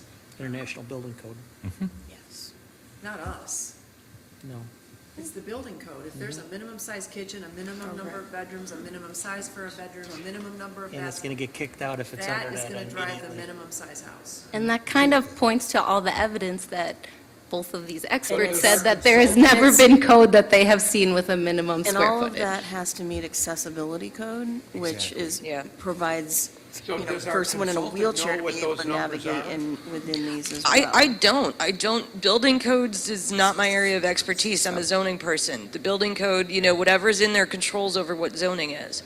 For the most part, I mean, just to reiterate, I don't typically see these restrictions on, how small a house needs to be at a minimum. I mean, I will say in areas where we have relaxed things and done that, people aren't building tiny homes because they're not practical.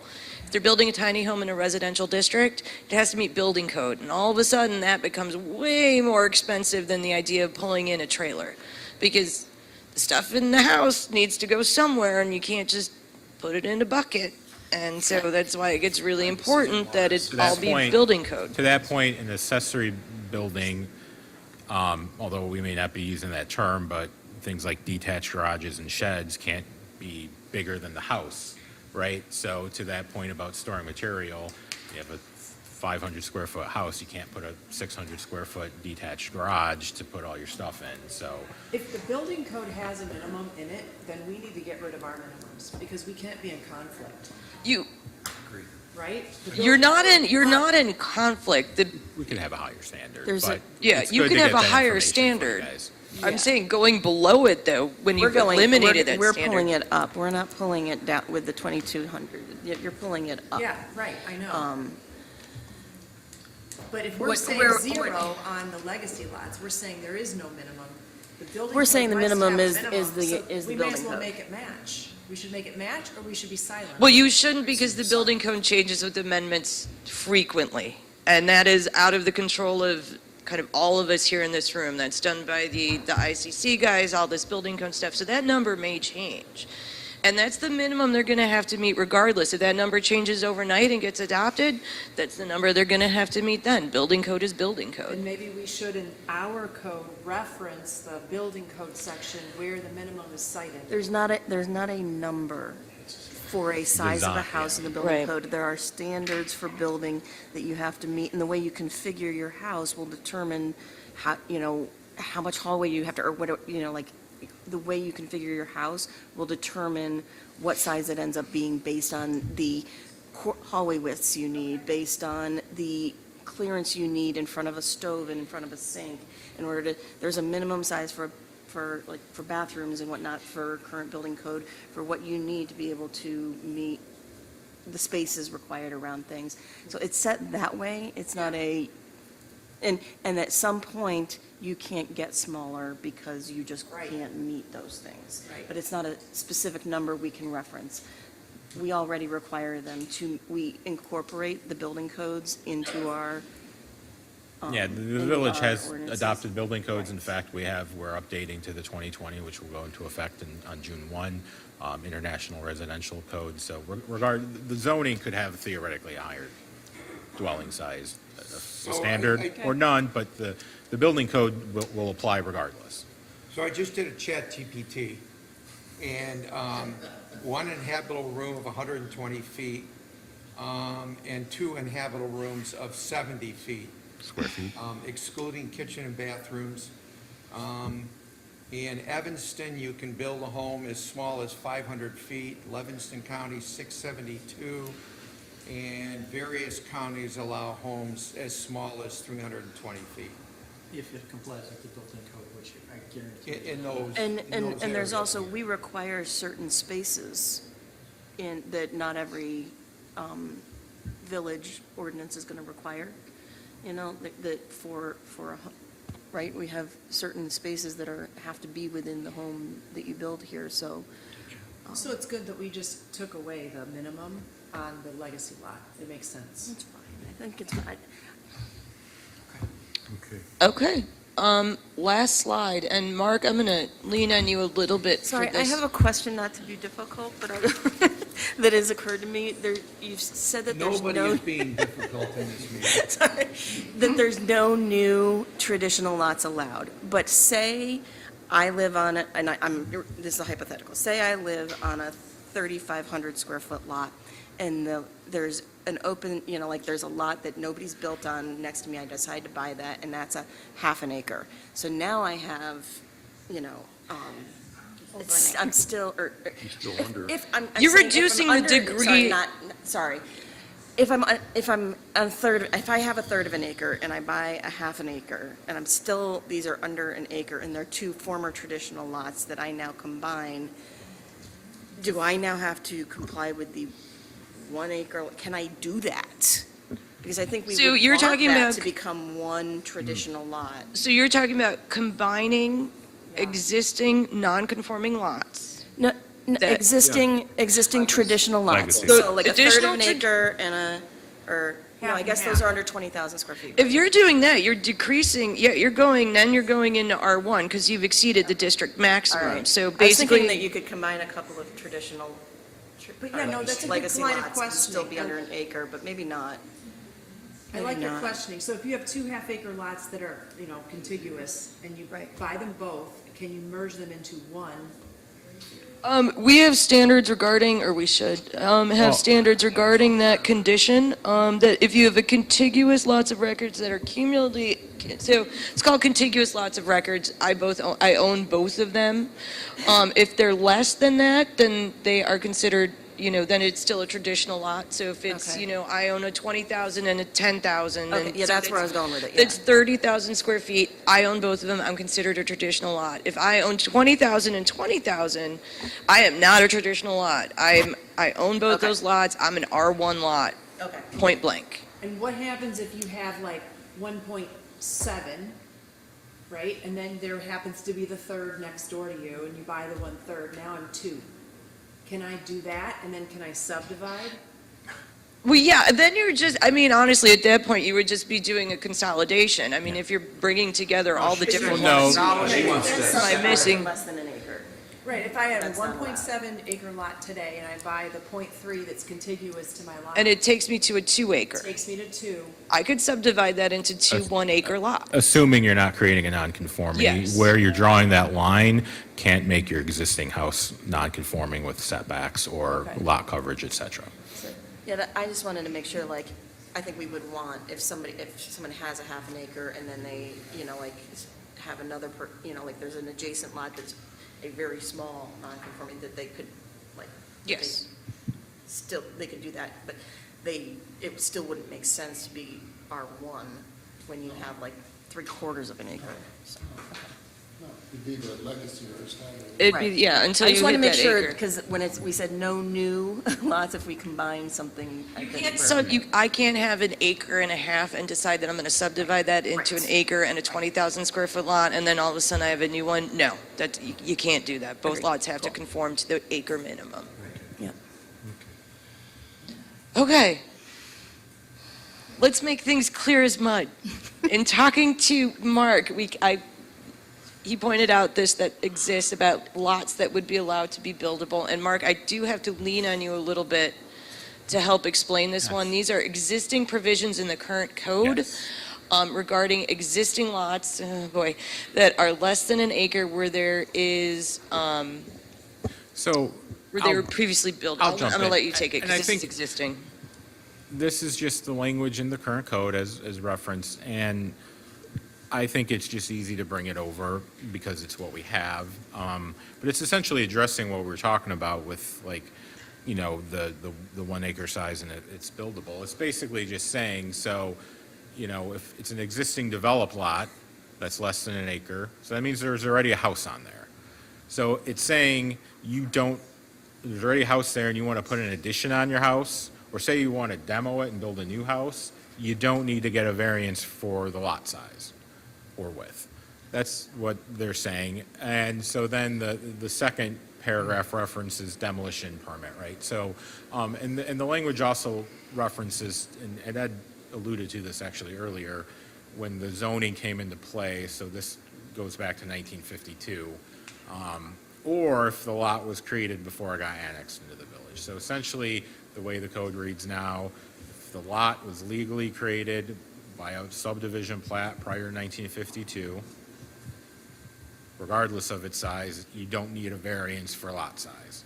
If the lot was legally created prior to getting annexed into the village, you don't need a variance for lot size. If there's already a house there, you don't need a lot size variance.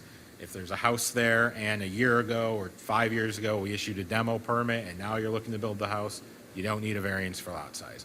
You may need variances for other reasons, but not in terms of lot size. And so it kind of just covers all of the potential issues in terms of annexation, demolition permit, et cetera. And so again, I brought it to Arista's attention that it's a current provision that, in my opinion, we should incorporate into the current code.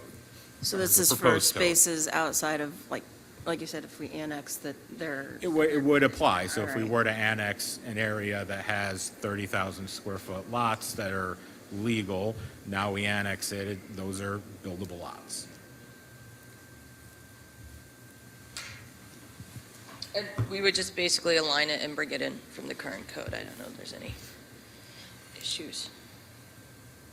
And so with that, that's the last of my questions. I assume it's not the last of yours. And Mark, I don't know if you had other. I did, but I don't know if we want to bring those up now or, first, I don't know if the group wants to, hey, we had enough for tonight and maybe there are some things clearly we need to come back presumably next month to further discuss. So first, I'll kind of defer to you guys on that. It's been almost 2 hours. Mark, we can just close this part of the meeting. I don't need a vote. No, I mean, you wouldn't need a vote for that, but to my point where I'm saying is I do have a couple of the written comments, and some of you guys may have some comments on other code provisions. We could just come back and get to those next month, or, like I said, it's already been 2 hours. Your guys obviously meeting, so. Before we move on, could you put the screen back up? Because the way you verbalized it and the way it's written, now, say we annex a part of, Lamont de-annexes, we get something that's in Lamont. Someone has a 30,000 square foot lot that hasn't been built on.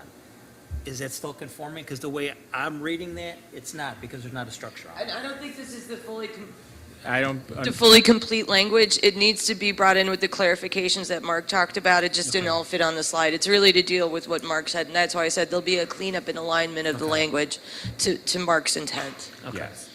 No, and I think to that point further, if it was a legally created lot and it comes in with annexation, I mean, you would have to allow it to be buildable. Okay. If they were to take us to court. It was just the way I read this. It Yeah, said if again, there's a structure she already. just brought in those thinking maybe that was the issue that we needed to talk about, and a lot, unfortunately, there was like a sentence or two above that what was kind of, I screwed up. I didn't put it in No there. worries. That's fine. I just wanted to get a clarification. That's fine. So do I understand, Mark, that you're saying we're going to end the meeting and meet again in a month? Well, we can continue on if you guys want, but I was just pointing out, we kind of got through all of this. It's been 2 hours. We do have to allow for citizen and visitor comment period if anybody in the public did want to comment about anything. It's a severe thunderstorm warning right now. It's not a watch anymore, it's a warning. That being said, we might get caught in the rain, so let's chat for another hour. It's up to you guys. Motion to adjourn. Well, again, we need, We're not going to adjourn, we're just going to close this part of the meeting, All right. the joint Mark, meeting what's your with the timeframe? boards. How much time are we talking about here? for this, No, for your next comments and, continue on, because we started the meeting an hour early. yeah. In June Well, and July, you start getting into It's people's vacations. tough to say, John, because, I might read one of these comments and it could spur a half-hour conversation between you guys, or I could read all of them and you guys are all like, okay, whatever, and we're done with it in 5 minutes. I can't really, I don't want to predict that. you know. John, have a couple of members that want to leave at 8 o'clock. They have previous That's fine. engagements. Yeah. So I would like I think to, based on Mark's comment that we ended. Okay, Are but, we meeting at 6 o'clock next time? well, I could put that back out to you guys. With the majority of you, you guys were comfortable with it. Is that remains the case? I do need to double check with our consultant about her availability. She's good. Okay, so it'll be the third Thursday, her green paddle, the normal plan commission meeting date. But again, before we adjourn, we do need to formally allow for any citizens or visitors to comment. so we're to have an informal ending of our joint meeting right now.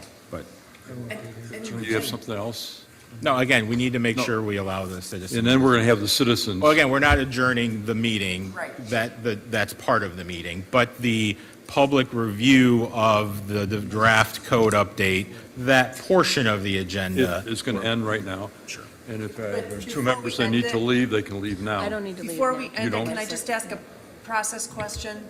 Because we said we were going to meet again, right? To Like, finish this sure. conversation, and then we expect to have a draft back with these 3 meetings worth of conversation? Well, Is there going to be another draft? it would be, It'll be a public hearing draft. We'll do 2 versions of it. One will be redlined to show where we made changes, and one will be a clean version. but, so to clarify, we'll come back in June. There's a few comments here. There's some other items that we kind of slightly tabled that need to be revisited. And I did want to mention, this is a draft from February. It's been a few months now. These slides Arista put together were based on comments that kind of were brought to our attention essentially in March, with the meeting we had in March, and other written comments that was provided to us, whether from board members or the public in that time frame, or other things that I caught then, or other staff. So that kind of springs from them. I don't want anyone to feel like these are the only things we can talk about. So if there's any questions, comments, concerns, suggestions on other code provisions, we're not closing this on you guys, but I would maybe suggest ideally if you can maybe get something to me, say within the next 2 weeks or so, I could forward it on to Arista. That gives her time to do some homework. If there's something where we need to then, in June, say, okay, this came up, here's, as it's written, here are some different options, right? So that way we have a better conversation in June, right? So I would request that. Obviously, I can't make you guys do that. Do you think we could get like some more specific comments on the parking discussion? So like, I think after our first discussion, you were like, maybe we'd come back with proposals, and I feel like that's going to be another conversation to make sure we all agree. That was one of my point. That's one of those things that kind of got tabled, and so, yeah, we would. That will be next month? Yeah, we'll get some stuff for you guys then. Well, based on Mark's comments, then I will close out Section 5A, the public Could I- review could I- meeting. I didn't get an answer to my question before you close this Sorry, out. what was that? So we're going to have the June meeting. Sure. I'm just looking like big picture process here. We're going to have the June meeting, we're going to have another conversation, and then do you go away and draft, you present a new draft to us based on last meeting, this meeting, and June's meeting? Are we going to do another review of another draft? I need to talk to Mark, but the intent really of the way this process is structured is we would be going to the kind of public hearing draft, and you would receive 2 versions of that document, one clean, one with red line. Same content, but the red line would show you what's changed. How we want to structure that, I would still need to talk to Mark, but really the way that this is set out would be to start to look at that draft document really with the kind of the plan commission into the village, or the So Yes. formally, if we're to look at it this way, the idea would be, ideally, there's a draft, and it's for the adoption phase, we can sort of call it, and legally to adopt, even just changing a word in the zoning code, but certainly in this case is the requirement is a public hearing with the plan commission, and then they make a recommendation. Ultimately, then there's a village council meeting. Obviously, this is all public, so the ZBA members would, of course, get copies of it, and we welcome your feedback. But to your point, if the question is, okay, that's a June meeting, is there then another one of these meetings like in August? That's to Rissa's point, is we might need to further discuss that. So the answer is yes or no, we're going to get another draft that we review again. We're going to get another draft. done We a don't lot of know if it's talking. going to be No, done this way To be or. clear, Rissa's not making revisions, and those revisions are now law, right? It's a revision that still requires further review. There needs to be a formal public hearing with the Plan Commission and then ultimately the Village Council approval. So there is going to be another draft that between now and something becoming law. Because a lot of us may have a recollection of a conversation on, call it any topic, right? Where what the draft comes back as is different than what we remember. We're going to have to talk about that. And we'll still, however it is structured, we'll still be taking comments on that. All right. I mean, it's not like the That's what I comment wanted to period know. closes. You can keep it. Okay. Okay, we're going to close out the public meeting review, The review, yeah. and then we're going to open it up to citizens' comments. So if anybody in the public, feel free to step up to the podium. There's a microphone there. You understand we can only listen to what you have to say. We can't vote on anything or talk about it. It's not on the agenda.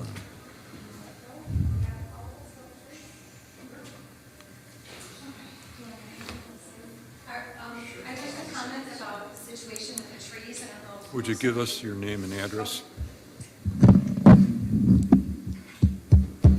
Can everybody hear me? I'm Sherry Lucas. I live at 124th and 82nd Avenue.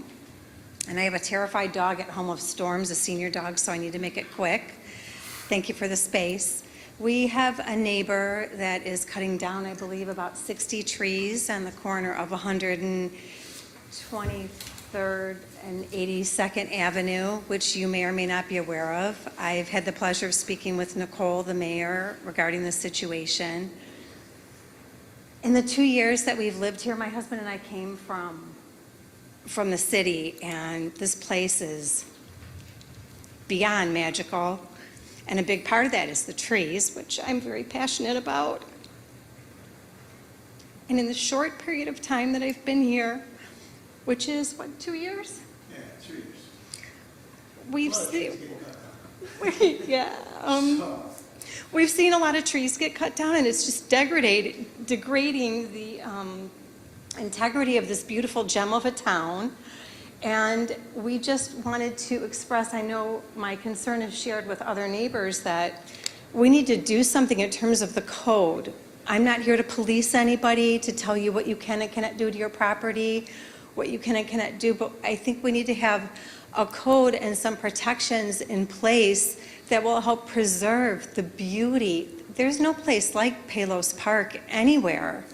And what, again, what a... 60 trees on one lot seems excessive. See- I'm saying with this, I'm her husband.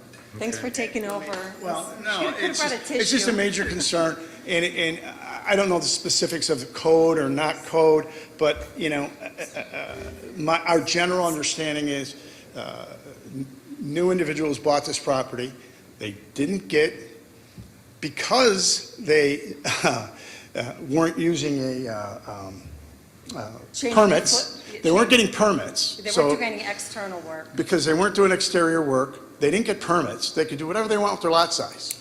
They could do anything they want in their lot, so they're gonna cut down 60 trees, and then they're gonna come and pay a penalty, okay? They're gonna pay a penalty for the 60 trees they cut down. It just, something seems backwards. Like, we're gonna let them cut that down, where if they got a permit originally, our understanding is if they had gotten a permit originally, we would have gone there and assessed the lots, okay? And we would have tagged the trees. And it's a big part of this community, and it's a major reason we're here, not in Asheville, North Carolina. So, all we're asking is to make you guys aware. There's another property that's putting in a pool, and it looks like the cement pond and Beverly Hillbillies, and you're trying to avoid the Mr. T and Lake Forest. And we don't want to go to Asheville. We like waving to people here. We want to stay in Illinois. We have love friends and our family here. community. So we're just trying to make you guys concerned. The specifics of that information, I don't know. Meaning, whether they got a permit, this could be hearsay, I don't know. But it seems like we're awarding somebody who didn't get a permit who's doing their work after 5 o'clock at night, keeping probably my neighbors up. You know, in the city of Chicago, there's a lot of people that do that, but they get fined, they get shut down. Okay? I had an issue with the developers in the city of Chicago, and I went to our alderman one meeting, they shut this guy down because he was doing things illegally. So that's what's happening, okay? And it's happened within a 2-year period and two properties close to us. Okay. I don't know. All right, thank you. Speaking for our neighbor here. My name is Chris Cocaro. I live at 12322 South 82nd, and I am directly next door to the new family that's moving in at some point. They bought the house back in November. It sat for probably a couple months, and they didn't start any kind of work till January, but have worked day and night almost. And I did call the village. I'm not sure exactly who I spoke to because I never saw any permit signs in the windows. But I tried to voice my opinion about that, and I let the village handle it, so I don't know if anything happened with that or not. But yeah, and then I came home after a weekend away and saw all these tags. The trees were marked with orange bands. And yeah, it concerns me. I do have a question because also some of them are borderline with my property line, which I have to take care of because there were markers, but the markers are missing now. So I have to call someone I do have a plot, but I know it needs to be officially marked. But yeah, it's very concerning. I mean, some trees are about this big, but some trees are a foot in diameter. Some are even a little larger. It just seems like a lot. And they're not, I can understand if they're dead or if they're very close to the house, if they're leaning toward the roof line or something, but none of these are. So they're throughout the very front of their lawn to all the way to the back, you know, which backs up to 81st. No, 83rd, yeah, sorry. So, but yeah, I do have concerns, and I haven't even met them, so, because I don't even know who they are, so. Okay, thank you then. So, Thank thank you for your you. comments. This will be recorded to the village board. Mark, you're going to be giving this to the village board, these comments? Yes, and a significant number of them are already aware of the issue. They're aware of it, so, okay. Did anybody else wish to speak? Anything else? I know everybody wants to go home, and I'll make this really fast. There are 65 trees on that lot. It's incredible. You've heard this now 3 times, but maybe more than that. I've lived here for 31 years. I'm Carol Alicia from 12404 82nd Avenue. And you know what they say about assumed? I assumed we had a tree ordinance. When I first moved in, I was told you cannot cut a tree down until you call the village. So that's what I thought until this occurred. And I looked through here, and look at all these beautiful trees on this cover of this code booklet. There's nothing in here about private property and trees. And that's what I'm wondering, and that's what we really want to address as quickly as possible. Is there a code elsewhere besides Yes.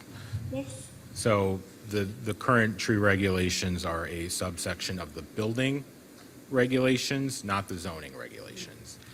So I can, after the meeting. Yeah, after the meeting, I can show you the specific subsections or sections and such. So whatever those are, those regulations, we have to do something. Noted.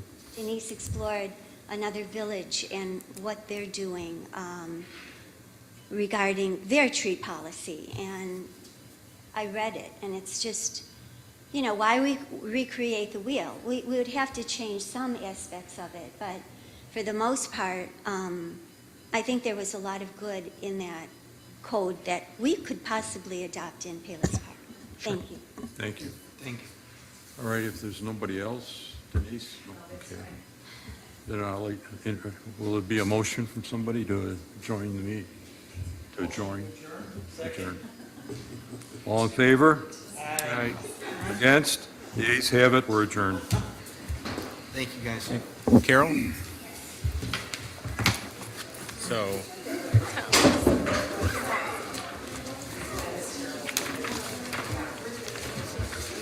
Get out of here fast. Don't get too wet.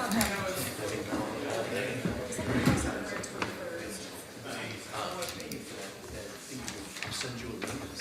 I'll send you a link. You think you'll be able to make it down there?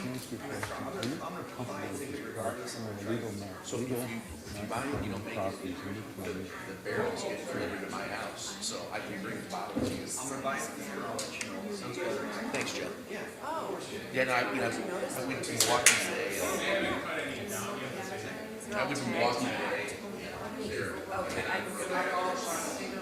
Yeah.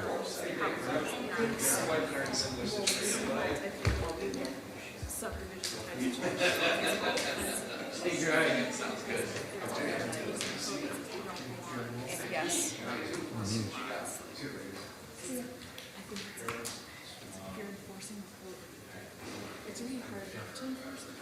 Hey, Mark. You know what I mean? Not you, but like, you know what I mean? Like, it's like just another, Well, personally, I'm inside 18,000 square feet. But it sounds like I'm okay. It's still a legal lot. The thing they don't realize, if you get to a point where you have to get a variance to do anything, and they say no, then really it's a taking, in my way, it's a taking. And that's, we don't want to go there. square footage of your house. I think it's 1,800 square feet plus